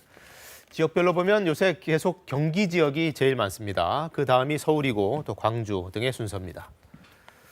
자, 광주광역시에서 확진자가 많이 나온 것은 콜센터와 관련돼 있습니다. 32명의 확진자가 추가돼서 누적으로는 이제 100명대까지 올라왔습니다. 경기도 안성의 축산물 공판장 관련 확진자도 50여 명이 추가돼 누적 감염자 수가 77명에 이릅니다. 수산물 공판장에서도 집단 감염이 있었습니다. 국내 수산물의 30% 이상을 유통하는 부산 공동어시장인데요. 여기서도 작업자와 직원 가족 등 13명이 확진 판정을 받았습니다. 이 바람에 어시장 전체 작업자 가운데 3분의 1가량인 510여 명이 검사를 받았고 350여 명이 자가격리 조치됐습니다. 백신 접종 현황도 알아볼까요? 어제 0시까지 하루 동안 6만 4천여 명이 추가로 백신을 맞아서 누적 접종 인구는 이제 38만 3천 명대가 됐습니다. 이달까지 백신을 맞기로 했던 우선 대상자 77만여 명 가운데 절반에 이르는 49.8%가 접종을 마쳤고 전체 접종률은 0.74%입니다. 접종 후에 신고된 이상 반응 의심 사례는 936건이 추가돼서 지금까지 총 4,800여 건입니다. 그 가운데 대부분인 4,700여 건이 두통 같은 경미한 증세, 일반 접종 후에도 나타날 수 있는 그런 흔한 증상이었습니다. 그런데 이 접종을 받은 뒤에 코로나19에 감염되는 사례가 자꾸 나오고 있습니다. 꽤 여러 건인데요. 그렇다면 백신 효과가 없는 거 아닌가 하는 의심이 들 수가 있습니다. 방역당국은 그런 것은 아니고 이 백신을 맞기 전에 이미 감염이 됐거나 혹은 접종 후에 면역이 미처 형성되기 전에 옮았을 가능성이 있다고 설명했습니다. 그 부분 서병립 기자의 보도로 보시겠습니다. 백신 접종 후 확진 판정을 받은 사례는 지금까지 6건 확인됐습니다. 코로나19 경증 환자 입원 병동에서 일한 국립중앙의료원 간호사 2명과 의료진 1명 외에 3명이 더 파악됐습니다. 방역당국은 1차 접종 후에도 확진 판정을 받을 수 있다고 밝혔습니다. 접종 전이나 항체 형성 전에 감염될 수 있기 때문입니다. 이 상황이 자체가 어떤 그 특이한 상황이라든가 아니면 오류가 있던 상황은 아닙니다. 방역당국은 앞으로도 접종 뒤 확진 사례는 계속 나올 수 있다며 그래서 거리 두기와 마스크 쓰기 등 방역 수칙 준수가 여전히 중요하다고 강조했습니다. 초도 물량으로만 접종이 진행되고 있는 화이자 백신의 국내 도입도 속도를 내고 있습니다. 우리나라가 개별 구매로 계약한 화이자 백신이 3월 넷째 주와 다섯째 주에 각각 25만 명분, 총 50만 명분이 들어올 예정입니다. 국제 백신 공동구매 프로젝트 코백스에서 들어오는 아스트라제네카 백신 105만 명분은 이번 달부터 5월까지 순차적으로 도입됩니다. 아스트라제네카 백신을 만 65세 이상 고령층에게도 접종할지 여부는 오늘 결론이 납니다. 코로나19 백신 누적 접종자는 38만 3천여 명으로 2, 3월 우선 접종 대상자의 절반가량이 1차 접종을 마쳤습니다. 접종 후 사망 신고 사례는 2건 추가됐는데 백신과의 인과성은 확인되지 않았고 조사가 진행 중입니다.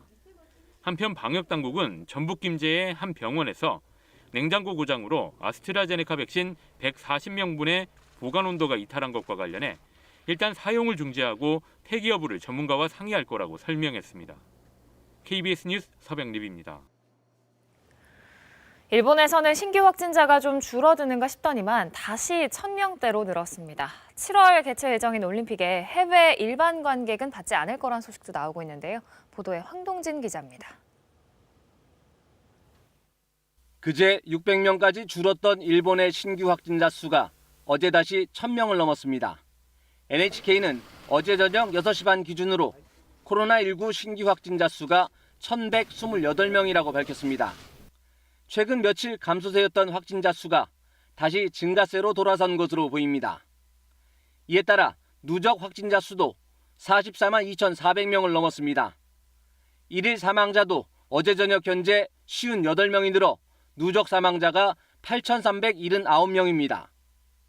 이처럼 상황이 좀채로 나아지지 않자 일본은 7월로 예정된 올림픽에 해외 일반 관객은 받지 않기로 한 것으로 전해졌습니다. 교도통신은 일본 정부가 도쿄올림픽, 패럴림픽에 해외 일반 관객을 수용하지 않기로 방침을 굳혔다고 보도했습니다. 관객은 일본 내 거주자로 한정하고 관객 수도 방역 대책에 따라 줄일 예정이며 정확한 입장 관객 수는 다음 달 중에 결정한다는 겁니다. 이 같은 사항은 다음 주 열리는 일본 정부와 대회 조직이 도쿄도와 국제올림픽위원회 IOC와의 회의에서 최종 확정될 예정입니다. 올림픽에 해외 관객을 받지 않기로 최종 결정하면 조직위는 규정에 따라 해외에서 판매된 올림픽 티켓의 환불 절차를 진행해야 합니다. 일부 관객을 받지 않겠다는 방침을 정한 일본 정부는 하지만 올림픽은 반드시 치르겠다는 입장을 보이고 있습니다. KBS 뉴스 황동진입니다. 일본군 위안부는 매춘부라며 사실을 왜곡한 하버드대 램지어 교수의 논문, 해당 논문을 실은 학술지 측이 최종 발행이라는 공식 입장을 냈습니다. 이 세계 각국에서 빗발친 항의와 비판에도 불구하고 끝내 철회 요구는 들어주지 않았습니다. 워싱턴 김양순 특파원의 보도입니다. 하버드대학교 램지어 교수의 논문 태평양 전쟁 당시 성계약에 대해 논문을 실은 학술지 측이 공식 입장문을 냈습니다. 국제법경제학 저널은 개별 논문을 이미 온라인에 출고한 만큼 램지어 교수의 논문 역시 공식적으로 최종 발행됐다고 밝혔습니다. 이미 색인화 작업과 기록물 보관 작업을 위해 논문을 송고했다고도 했습니다. 이는 램지어 논문에 대해 역사적 증거와 관련된 문제 제기가 있어 조사 중이다라고 지난달 10일 우려를 표명한 이후 처음으로 나온 저널 측의 공식 입장입니다. 논문의 철회와 삭제를 요구하는 전 세계 학자들의 반론이 거센 상황이지만 끝까지 논문 철회와 삭제는 없다는 것을 분명히 밝힌 겁니다. 저널 편집장들은 다만 램지어 교수 본인과 이 사안에 대해 논의 중이라며 램지어 논문에 대한 우려 표명이나 이 사태와 관련된 다른 논문을 추가로 발행하는 작업도 진행 중이라고 덧붙였습니다. 이로써 학술지가 책임을 지고 램지어의 논문을 철회하거나 삭제하는 일은 없게 됐습니다. 사실을 왜곡한 논문 발행에 대한 책임을 묻는 KBS의 질의에 출판사 엘세비어 측은 학술지 편집진의 독립성을 존중한다고 밝혔습니다. 워싱턴에서 KBS 뉴스 김양순입니다. 한미 양국이 방위비 분담금 협상과 관련해 원칙적 합의를 보고 이제 공식 서명을 앞두고 있는데요. 1년 넘게 지속된 방위비 협정 공백이 주한미군 대비태세에 부정적인 영향을 미쳤다는 평가가 나왔습니다. 오늘 미국 인도태평양 사령관이 밝힌 내용 워싱턴 금채령 특파원이 전해드립니다. 한미 양국은 지난 5일부터 사흘간 미국 워싱턴에서 방위비 분담금 협상을 사실상 타결하고 내부 보고와 서명 절차를 남겨놓은 상태입니다. 공식 서명이 이뤄지면 1년 넘게 지속되어 온 협정 공백 상태는 해소됩니다. 이런 가운데 데이빗은 미 인도태평양 사령관은 협정 공백 기간 문제가 있었던 것으로 평가했습니다. 한미 방위비 분담금 특별협정의 공백 상태가 주한미군의 대비태세에 영향을 미친다고 말했습니다. 상원 군사청문회에 보낸 서면 답변을 통해서입니다. 데이빗슨 사령관은 그러면서 가까운 시일 내 협정이 최종 마무리되길 바란다고도 밝혔습니다. 한미 동맹이 지역 안보 환경 유지의 핵심 축이라면서 북한의 위협에 대처할 준비가 돼 있다고 했습니다. 중국의 부상 견제와 관련해선 일본의 군사적 역량을 높이 평가하기도 했습니다. Japan brings amphibious capability. They have combatant capability, fighter aircraft, maritime patrol aircraft. To me, the Japanese are the number one ally in the region, and they're critically important to the security of the region as well. 한반도 방어 태세와 관련해선 F-35A 등 최신 무기 구매가 한국의 방어 태세를 강화한다고도 했습니다. 전시작전권 전환과 관련해선 한국군 사령관이 이끄는 미래 연합군 사령부로 전환하는 방향으로 진전이 이루어졌다고 평가했습니다. 워싱턴에서 KBS 뉴스 금철영입니다. 미국, 일본, 인도, 호주 협의체인 쿼드가 오늘 12일 첫 정상회담을 개최합니다. 젠사키 백악관 대변인은 언론 브리핑에서 조 바이든 대통령이 오는 12일 쿼드 참여국들과 화상회담에 참석한다고 밝혔습니다. 인도-태평양 지역에 위치한 4개국으로 이뤄진 쿼드는 미국의 인도-태평양 전략을 이행하고 중국을 견제하는 목적을 가진 협의체라는 평가를 받고 있습니다. 40여 톤의 하중만 견딜 수 있는 다리를 그 5배 이르는 200톤 무게의 차량들이 건넌다면 다리는 어떻게 될까요? 교량 지지대가 맥없이 휘었는데 전문가는 그 차량들의 무게 때문이라고 진단했습니다. 원래는 강에 배를 띄워서 무거운 설비를 옮기기로 했던 업체가 한밤에 슬그머니 다리를 몰래 건너다가 이 사달을 냈습니다. 방준원 기자가 현장을 포착했습니다. 인적이 드문 밤 커다란 화물을 실은 차들이 다리를 건넙니다. 다리를 건넌 차량은 모두 석 대. 취재진은 날이 밝은 뒤 인근에 주차돼 있던 해당 화물차들을 발견했습니다. 화물차에는 성인 키의 서너 배 정도 되는 변압기가 실려 있습니다. 오늘 새벽에 도착. 이게 변압기라고 알고 있어요. 발전소에 네, 화력발전소. 이 변압기는 SK건설이 여주시에 건설 중인 화력발전소에 들어가는 설비인데 차량과 합한 무게가 197톤이나 됩니다. 그런데 밤사이 이 화물차가 건넌 이포대교의 설계하중은 43톤에 불과합니다. 설계하중의 5배 가까이 되는 무게로 다리를 건넌 겁니다. 알고 보니 이 업체는 변압기를 강으로 옮기는 조건으로 시청 허가를 받았습니다. 규정대로라면 해당 업체는 다리를 통해서가 아니라 강에다가 배를 띄워 변압기를 옮겨야 했습니다. 그런데도 밤사이 몰래 차량에 실어 다리를 건넌 겁니다. 하천 조명에 대한 부분이 늦어지면서 변압기에 대한 부분은 일단 출발을 해버렸기 때문에 여주시청은 KBS 취재가 시작되고 나서야 사태를 파악했습니다. 제가 이제 잘못을 하면 안 돼요. 이렇게 생각하려면. 해당 운송업체는 지지대 설치를 조건으로 여주시의 허가를 받아 또 다른 교량도 이용했습니다. 그런데 화물차들이 지나간 교량 지지대의 절반은 아랫부분이 휘어졌습니다. 여주시청은 아무런 문제가 없다는 입장입니다. 천자교 밑에 그거 보강제 한번 보셨나요? 휘어져 있었는데. 원래 경험서 놓는 이유가 네. 교량 대신 대신 시위라고 갖다 놓는 거예요. 그건 이상이 없는. 네네. 하지만 전문가의 말은 다릅니다. 제대로 된 지지대였다면 중차량이 지나간 이후에도 원형을 유지하고 있어야지 될 겁니다. 중차량이 지나간 순간에 변형이 되면서 제 기능을 발휘하지 못했다고 판단이 되기 때문에 지금 그 교량이 홀로 그 중차량의 중량을 받았다면 손상을 받을 수 있는 가능성이. 경기도 건설본부는 이포대교에 대해 정밀 점검을 실시하기로 했습니다. KBS 뉴스 방준원입니다. 네, 차량 에어백은 사람 생명이 달린 건데 엉터리가 있다고 합니다. 이미 터진 에어백이나 중고 에어백을 재활용한 이른바 재생 에어백인데요. 당연히 불법이고 사고가 나도 안 터질 수가 있습니다. 물론 소비자들로서는 이걸 알 길이 없어서 더 위험합니다. 김소영 기자가 취재했습니다. 시속 56km로 벽에 충돌하는 차량. 앞부분이 심하게 구겨집니다.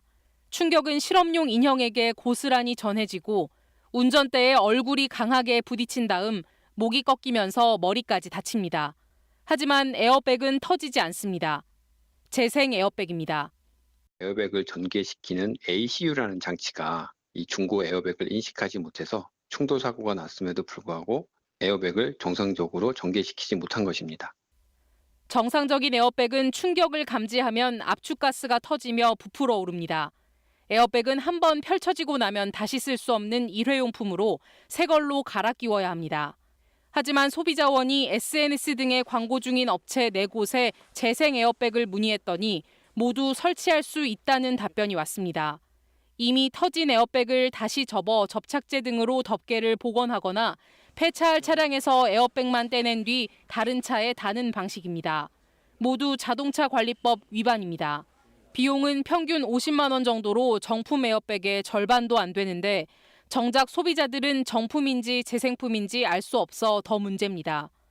일부 공업사들이 정품 대신 재생 에어백을 사용해서 수익률을 높이려고 할 수가 있습니다. 소비자원은 국토부에 재생 에어백 유통 단속 강화와 함께 중고차 점검 기록부에도 에어백 항목을 추가하도록 요청하기로 했습니다. KBS 뉴스 김소영입니다.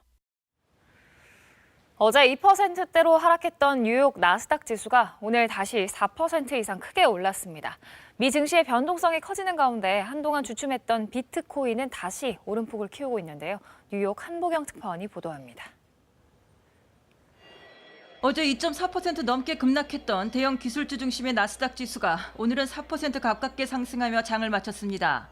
지난 1월 고점 대비 어제까지 36% 넘게 폭락했던 전기 자동차 업체 테슬라가 오늘 하루 20% 가까운 상승률을 기록하며 상승장을 이끌었습니다. 어제 하락세였던 스탠더드 앤드 푸어스 500 지수도 오늘은 1% 이상 올랐고 다우존스 지수 역시 오름세로 장을 마감했습니다. 우리 돈 2,140조 원 규모의 초대형 경기 부양안이 미국 의회 상원을 통과하면서 경기 회복에 대한 기대감은 커지고 있지만 금리 상승과 물가 상승 압력으로 주식시장의 변동성이 커지고 있는 거란 분석이 나오고 있습니다. I think the market in general is very emotional right now. A part of the reason is we're expecting a pretty strong, post-pandemic economic recovery, but at the same time we're worried about inflation. 하지만 금융당국의 이딴 규제 예고성 발언에 한동안 주춤했던 비트코인은 다시 오름폭을 키우고 있습니다. 최근 열흘간 20% 넘게 오르며 54,000달러대에 진입했습니다. 우리 돈으로 다시 6천만 원을 넘긴 건데 최근 비트코인에 대규모 투자를 했다고 발표한 테슬라나 마이크로 스트래티지, 스퀘어 등은 주식시장에서 약세를 면치 못하고 있습니다. 뉴욕에서 KBS 뉴스 한보경입니다.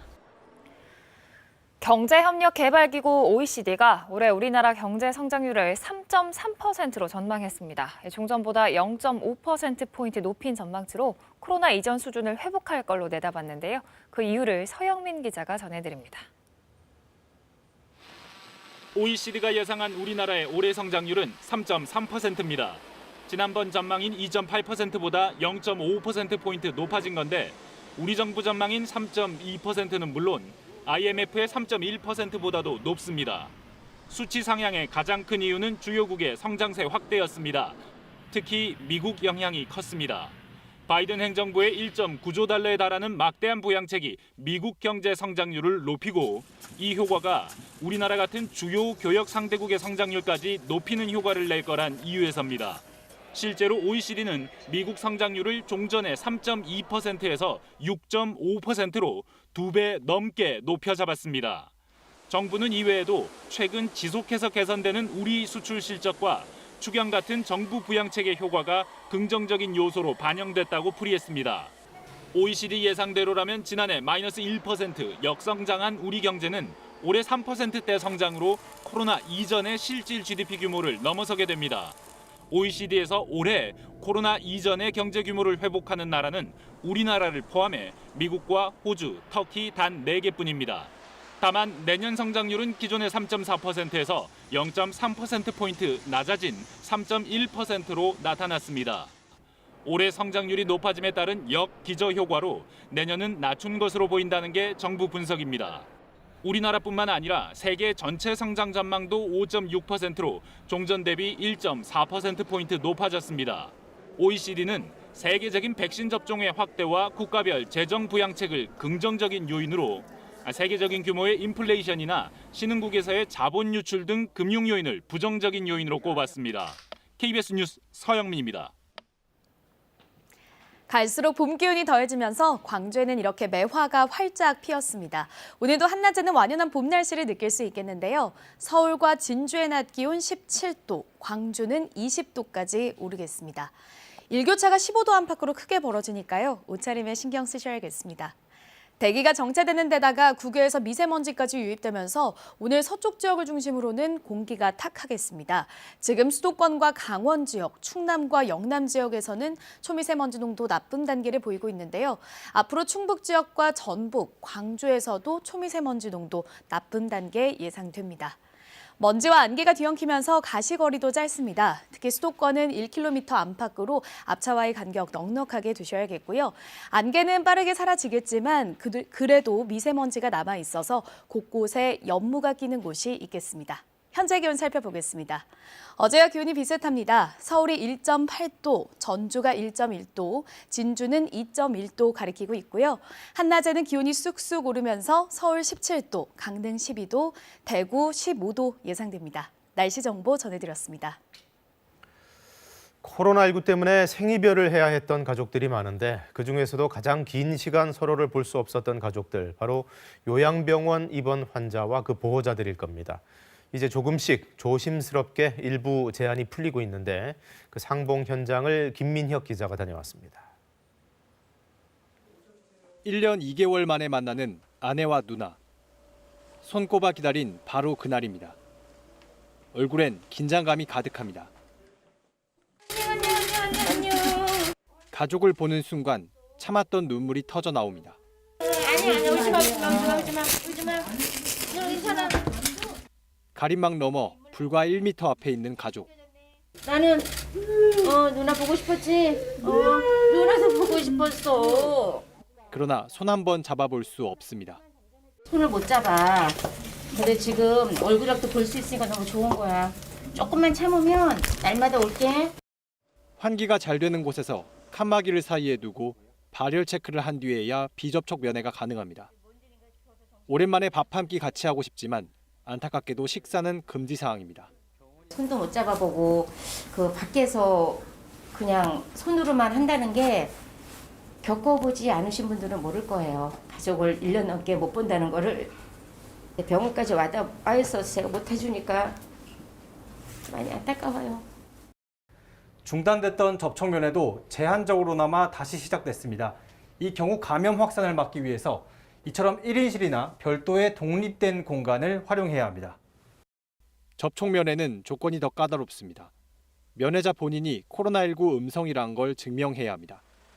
면회 당일 24시간 이내 받은 PCR 음성 확인서를 내거나 현장에서 신속 항원 검사를 받는 방식 중 선택합니다. 마스크, 장갑 등 개인 보호구는 반드시 착용해야 합니다. 임종을 앞두고 있거나 중증 환자인 경우 또는 주치의가 면회가 필요하다고 인정하는 경우에 한해서만 접촉 면회가 허용됩니다. 환자 수준이 그렇게 유의미하게 감소된 상황은 아니고 지나치게 이완될 수는 없기 때문에 여기에 대해서는 좀 보수적으로. 요양병원 환자와 시설 입소자는 감염에 특히 취약한 만큼 면회객은 방역 수칙을 철저히 지켜야 한다고 방역당국은 거듭 강조했습니다. KBS 뉴스 김민혁입니다. 네, 교육부가 이번 새학기 학생들의 원격 수업에 사용하라고 EBS 온라인 클래스를 새롭게 개통했는데 이것저것 문제가 많은가 봅니다. 개학 2주 차인 어제까지도 접속이 끊어지는 등의 작동 오류가 이어졌습니다. 김혜주 기자가 취재했습니다. 초중고생 전체가 실시간 쌍방향 수업에 사용하는 EBS 온라인 클래스. 수업을 하고 있는 도중 갑자기 연결에 이상이 생깁니다.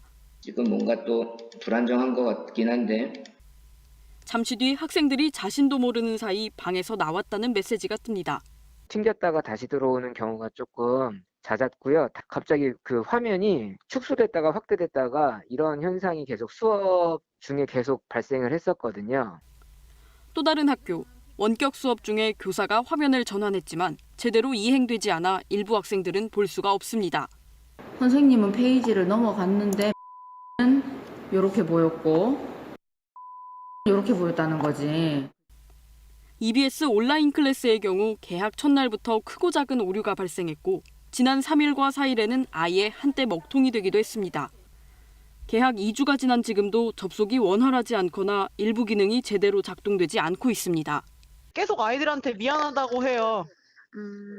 네, 얘들아 미안하다, 이게 왜 안 되는지 선생님도 모르겠다 하면서 이야기를 하는데 그럴 때마다 참 속상하죠. 초등학생과 중학생이 사용하는 이 학습터도 지난 8일 1시간가량 접속이 지연되는 사고가 발생했습니다. 경기와 전남, 전북 등 일부 지역에서 원격 수업에 차질을 빚기도 했습니다. 교원단체 설문조사 결과 응답자의 절반가량이 EBS 온라인 클래스가 안정적이지 않다고 답했고 응답자의 40%는 여전히 구글 클래스룸 등을 이용해 원격 수업을 하고 있다고 답했습니다. 교육부는 화상 수업 기능 등을 단기간에 빨리 추가하면서 오류가 발생했다고 해명했습니다. 핵심 기능들 좀 더 빠르게 안정화시키는 게 이제 가장 중요하고요. 이제 학교 현장에서 좀 더 편리하게 이용할 수 있는 부분들도 계속해서 빨리 이제 보완하는 게 이제 필요하고요. 전교조와 교총 등 교원단체들은 졸속으로 도입된 원격 수업 플랫폼에 예고된 인재라며 민간 시스템의 무료 사용을 요구했습니다. KBS 뉴스 김혜주입니다. 세종의 도심 한복판에서 과속을 하던 차가 인도로 돌진하는 아찔한 일이 벌어졌습니다. 경찰을 피해 달아나던 차는 중앙분리대를 들이받고 역주행까지 했는데 이 운전자 10대 무면허였습니다. 백상현 기자의 보도입니다. 승용차 한 대가 뒤따라오는 경찰을 피해 인도로 올라가더니 행인들 옆으로 질주합니다. 경찰이 차량 뒤쪽을 들이받자 휘청거리며 인도와 중앙 분리대를 들이받은 뒤 아예 역주행으로 달아납니다. 500m가량을 더 질주하던 도주 차량은 가로등을 들이받고서야 멈춰섰습니다. 차에 타고 있던 건 18살 A군 등 10대 고등학생 2명. 공공기관이 밀집한 세종시 도심을 과속으로 질주하다 한 시민의 신고를 받고 출동한 경찰과 20여 분간의 추격전을 벌인 끝에 붙잡혔습니다. 제가 이제 태권도 차량을 운행을 하고 있는데 아이들도 타고 있었고 한데 옆으로 흰 차가 갑자기 속도가 엄청 세게 지나가서 그 대각선에 있는 인도에 추돌을 했거든요. 사고 현장입니다. 기다란 타이어 자국과 이 차량 파편 그리고 가로등을 들이받은 흔적이 그대로 남아 있습니다. 다행히 다친 사람은 없었지만 아찔한 상황이 이어졌습니다.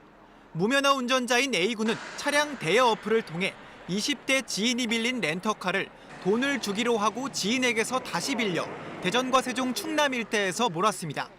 여기서 조금만 더 진행을 했으면은 1번 국도라는 큰 도로가 나오고 공주나 천안까지도 갈 수 있는 큰 도로라 더 큰 사고 위험이 발생할 것 같아서 경찰은 음주운전은 없었다며 A군을 도로교통법상 무면허 운전 혐의로, 차를 빌려준 B씨는 무면허 운전 방조 혐의로 불구속 입건했습니다. KBS 뉴스 백상인입니다. 한 여성 경찰관이 강원 태백경찰서에서 성희롱을 당했다며 얼마 전 KBS에 직접 피해를 호소해왔는데요.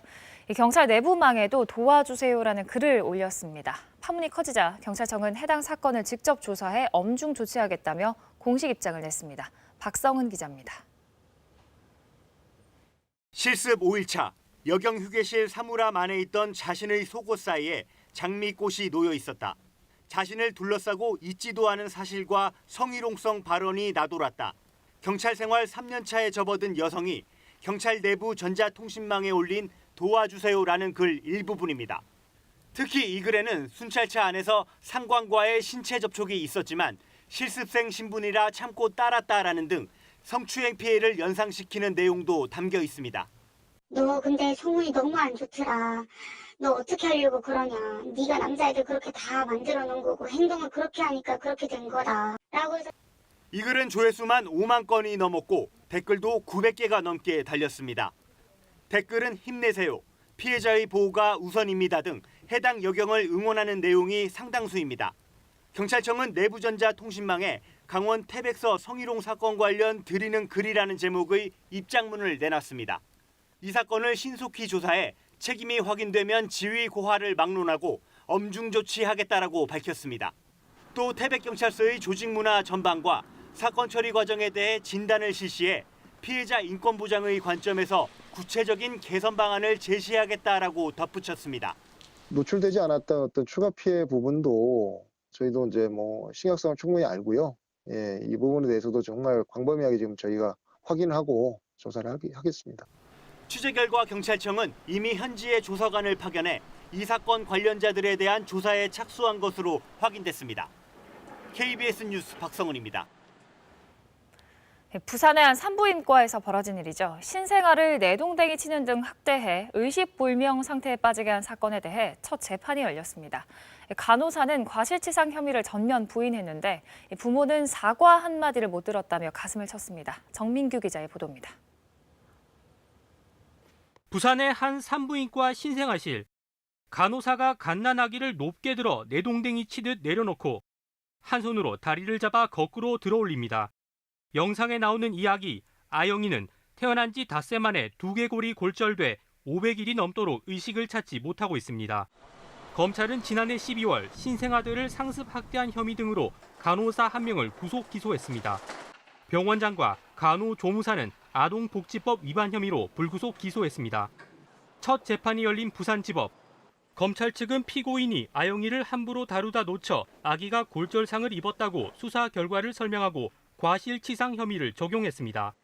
이에 대해 기소된 간호사는 아동학대 혐의는 일부 인정했지만 업무상 과실치상 혐의는 전면 부인했습니다. 병원장도 혐의를 대부분 인정하지 않았습니다. 관리 책임 이런 건 부인한다고 하셔가지고 좀 어떤 취지이신지 그런 것만 좀 듣고 싶어서요. 재판을 지켜본 아영이 부모는 제대로 된 사과 한마디 들을 수 없었다고 전하고 가해자들을 엄벌해달라고 촉구했습니다. 물증 없는 부분에 대해서는 그 CCTV가 나와 있지 않은 부분에 대해서는 지금간 부인하는 모습이 저는 뭐 참을 수가 없네요. 특히 신생아실에 CCTV를 달도록 의무화하는 법 규정이 제정돼야 한다고 요구했습니다. 이번 사건과 관련해 아영리 부모는 가해자들을 상대로 손해배상 청구 소송도 제기해 현재 별도의 재판이 열리고 있습니다. 다음 공판은 다음 달 20일 열릴 예정입니다. KBS 뉴스 정민규입니다.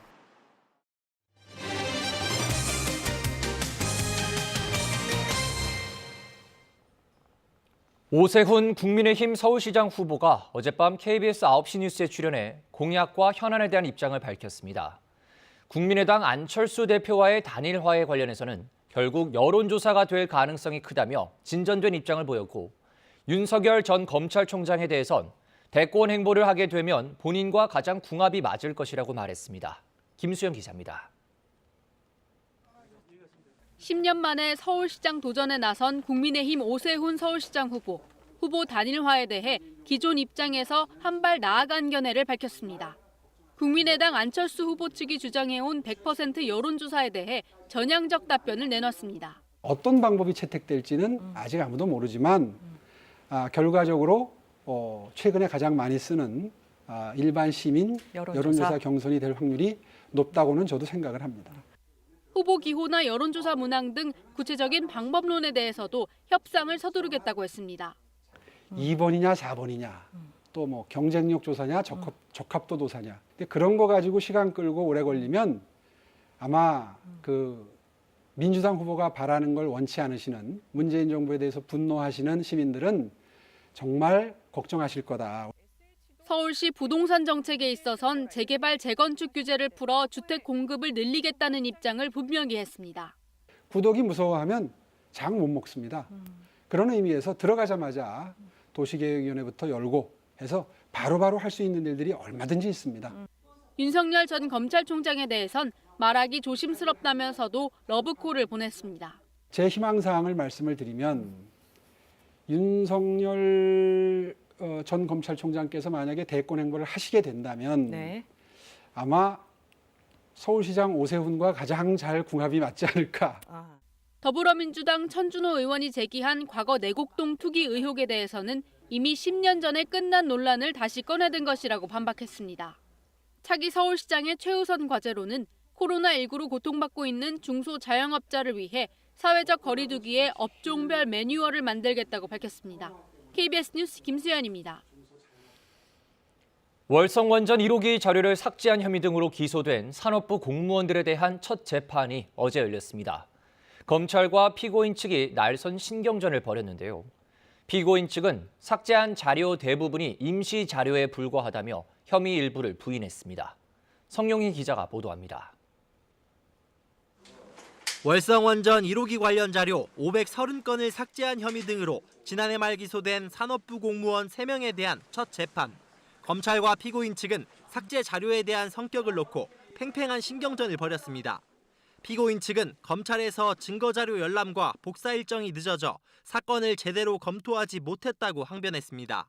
또 검찰이 삭제했다고 말하는 자료도 대부분 최종이 아닌 중간 또는 임시 자료로 감사 대응 차원이었다고 주장했습니다. 감사 대응에서 불필요하게 오해를 초래하는 것들은 같이 정리하자 이렇게 얘기했다고 하는 것인데 실제 삭제된 걸 보면 대부분이 뭐 임시라든지 중간 버전이라고 그래요. 이와 관련해 검찰은 기소 당시 공소장에 피고인들이 삭제한 자료들은 월성원전 1호기 조기 폐쇄 과정과 직간접적으로 관련된 자료였다고 적시했습니다. 증거자료 열람이 연기된 것에 대해서는 수사 중인 사건이어서 불가피했다고 주장했습니다. 보석 신청을 두고도 신경전이 오갔습니다. 구속된 공무원 2명의 변호인들은 방어권 보장을 위해 재판부에 보석을 요청했지만 검찰 측은 구속 이후 달라진 상황이 없다며 보석을 허가해선 안 된다고 맞섰습니다. 결국 첫 재판은 사건 쟁점과 증거 검토 없이 30분 만에 끝났습니다. 재판부는 오는 30일 보석 신문을 하고 다음 달 20일 한 차례 더 재판 준비 절차를 진행하기로 했습니다. KBS 뉴스 성용입니다. 이럴 때 어른이라는 단어가 참 부끄럽습니다. 미성년자 대신 술과 담배를 사주고 수수료까지 받아 챙긴 어른들이 있습니다.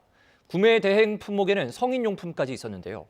더 큰 문제는 SNS에 전용 계정까지 만들어 이런 대리 구매를 해준다는 겁니다. 보도에 김민아 기자입니다. 인적이 뜸한 곳으로 자리를 옮긴 두 남성. 돈을 건네자 즉석에서 담배 3갑을 넘깁니다. 편의점에서 나온 이 여성은 학생에게 의뢰받은 담배를 주고 돈을 받아 확인하고는 황급히 자리를 떠납니다. 신분증 검사가 강화되면서 미성년자 대신 술과 담배를 사주고 대금과 건당 3, 4천 원의 수수료를 받는 겁니다. SNS에 대리구매 전용 계정을 만들어 전문적으로 의뢰를 받아 택배를 보내주기도 했습니다. 한 계정은 개설 반년도 안 돼 구매를 의뢰하려 등록한 팔로워들만 1,700명에 육박했습니다. 학생한테 담배 제공하는 게 처벌받는지 몰랐어요? 추가가는 줄까지 몰랐어요. 다른 계정에는 품목과 횟수에 따라 수수료를 깎아준다고 안내돼 있고 성인용품까지 대신 구해 보내준다고도 돼 있습니다. 이번에 검거된 판매자들은 12명으로 주로 대학생이나 직업이 없는 성인들, 또래의 학생들도 있었는데 훔친 신분증을 사용한 경우였습니다. 수많은 청소년들이 2차 범죄의 위험성을 깨닫지 못한 채 낯선 사람에게 대리 구매를 의뢰하여 제공받고 있었습니다. 특사경은 청소년보호법을 위반한 범죄 행위인 만큼 무관용 원칙을 적용해 12명을 모두 검찰에 송치했습니다. KBS 뉴스 김민아입니다. 러시아 연해주에서 주로 활동했던 독립운동가 최재형 선생의 4대 손인 최일리아 씨가 신장 질환을 앓던 중 지자체와 지역병원의 지원을 받아 건강을 되찾게 됐습니다. 한국 대학에 입학하기 위해서 한국어를 배우던 최 씨는 할아버지의 나라에서 큰 도움을 받았다며 감사의 마음을 전했습니다. 윤나경 기자입니다. 연해주 독립운동의 대부 독립운동가 최재형 선생. 자수성가로 불을 일군 뒤 재산 대부분을 의병활동 등에 지원했고 상해 임시정부 초대 재정장관으로 독립운동에 헌신했습니다. 최재형 선생의 4대 손인 러시아 국적의 최일리아 씨. 한국대학에서 공부하기 위해 지난 2019년부터 인천대 어학원에서 한국어를 배우고 있습니다. 그러던 중 지난달 15일 갑작스러운 복통의 병원을 찾았고 선천적 신장 이상 진단을 받았지만 병원비가 부담스러워 선뜻 수술을 받지 못하고 있었습니다. 이런 사실이 지역사회에 알려지면서 지역 병원과 지자체가 나눔 의료 사업을 통해 최 씨의 수술비 등을 전액 지원했고 다행히 지난 4일 수술을 받아 건강을 되찾았습니다. 신우를 성형해 주는 거거든요. 선천적으로 좁아져 있는 부분의 해부학적 구조를 개선해서 정상적인 형태로 만들어주는 형태의 수술을 하는 건데 수술도 잘 되었고 회복도 아주 빨랐습니다. 할아버지의 나라를 더 배우기 위해 한국대학을 선택한 최 씨는 예상치 못한 큰 도움을 받게 됐다며 깊은 고마움을 전했습니다. 아파서 그리고 미국인인데 한국어 잘 못해서 그리고 많이 걱정했어요. 그런데 지금 괜찮아요. 뭐든 도와주는 사람 감사합니다. 지역병원 등은 나눔 의료 사업을 통해 의료 지원이 절실한 외국인 환자를 대상으로 추가 지원 사업을 추진할 계획입니다. KBS 뉴스 윤나경입니다. 이 시각 출근길 교통 상황 알아보겠습니다. 서울경찰청입니다. 수요일 출근길 교통정보입니다. 오늘 남대문로 퇴계로 일대 도심 집회와 행진이 예정되어 있습니다. 집회 정보 확인하시고 행복한 출근길 열어가시기 바랍니다. 간선도로 중 북부간선도로 월릉 분기점에서 차량 정체 시작되고 월곡동부터 속도 오릅니다. 분당 수서간도로 복정교차로에서 청담대교 방면 탄천 1교까지는 무딘 흐름이고요. 안개의 영향을 받고 있는 국회대로 신홀에서 영등포 구청 사거리까지 유난히 힘겹습니다. 강변북로 방화대교에서 성산대교, 또 서강대교에서 동작대교 사이 밀리고 있고요. 올림픽대로 잠실 쪽으로는 어제보다 한결 수월합니다. 여의하류에서 한강대교 남단 사이로 부분 지체입니다. 교통 혼잡 구간이 있습니다. 오후 2시부터 3시까지 을지로 3번 출구 앞에서는 집회가 있을 예정이고요. 집회 후 오후 5시까지 회원 사거리와 퇴계 4가 사이 또 남대문로 일대로 차량 행진이 예정돼 있다는 점 참고 운행하시기 바랍니다. 교통정보였습니다.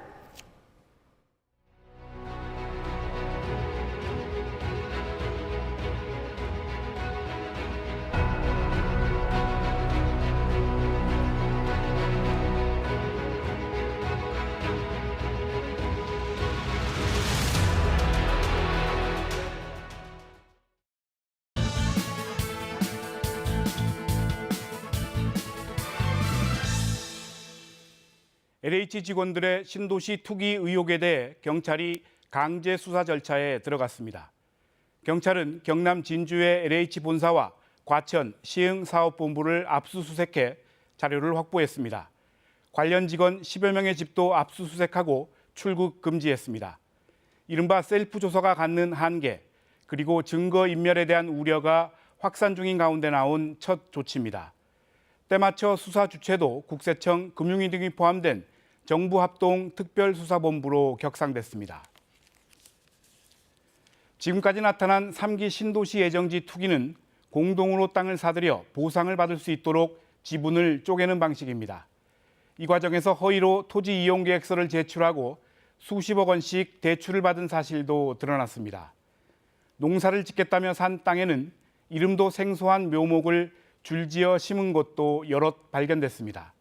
신도시 예정지는 물론 인근의 그린벨트까지 의혹은 갈수록 커지고 있습니다. 대부분 사전 정보를 빼돌린 투기가 아니고서는 설명하기 어렵습니다. 이와 별도로 정부 합동조사단은 국토부와 LH 직원 등 2만 3천여 명의 토지거래 내역을 전수조사 중입니다. 1차 조사 결과는 내일 나올 예정인데 앞으로 정부합동특별수사본부가 이를 넘겨받아 본격 수사를 진행하게 됩니다. 개발 정보를 누구를 통해 어떻게 빼돌렸는지, 대출 과정에서 또 어떤 불법이 있었는지가 핵심 수사 대상입니다. 차명 거래와 미등기 전매 같은 불법 행위도 반드시 밝혀내야 할 부분입니다. 주무장관인 국토부 장관이 국회에 출석해 다시 한번 고개를 숙였습니다. 총리 역시 거듭 사과했습니다.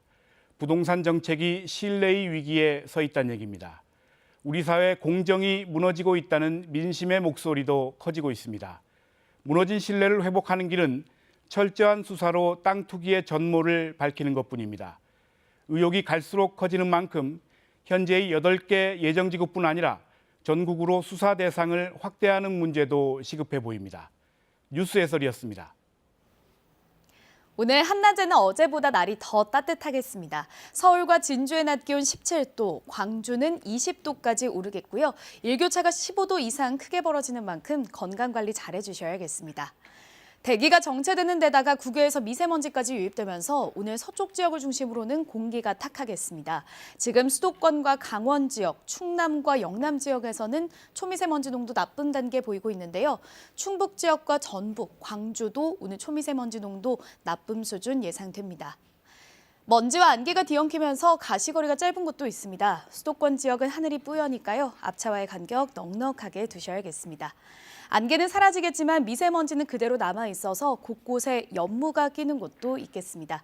현재 기온 어제와 비슷합니다. 서울이 1.8도, 강릉 4.3도, 대전 0.4도에 머물러 있고요. 한낮에는 서울 17도, 대구와 부산 15도, 전주 18도까지 오르겠습니다. 날씨 정보 전해드렸습니다. 앞서 뉴스광장 1부에서 일본 도쿄올림픽 관련 소식을 전해드리면서 일부 자막이 잘못 나갔습니다. 사과드립니다. 수요일 아침 뉴스광장 오늘 준비한 소식 여기까지입니다. 시청해주신 여러분 고맙습니다.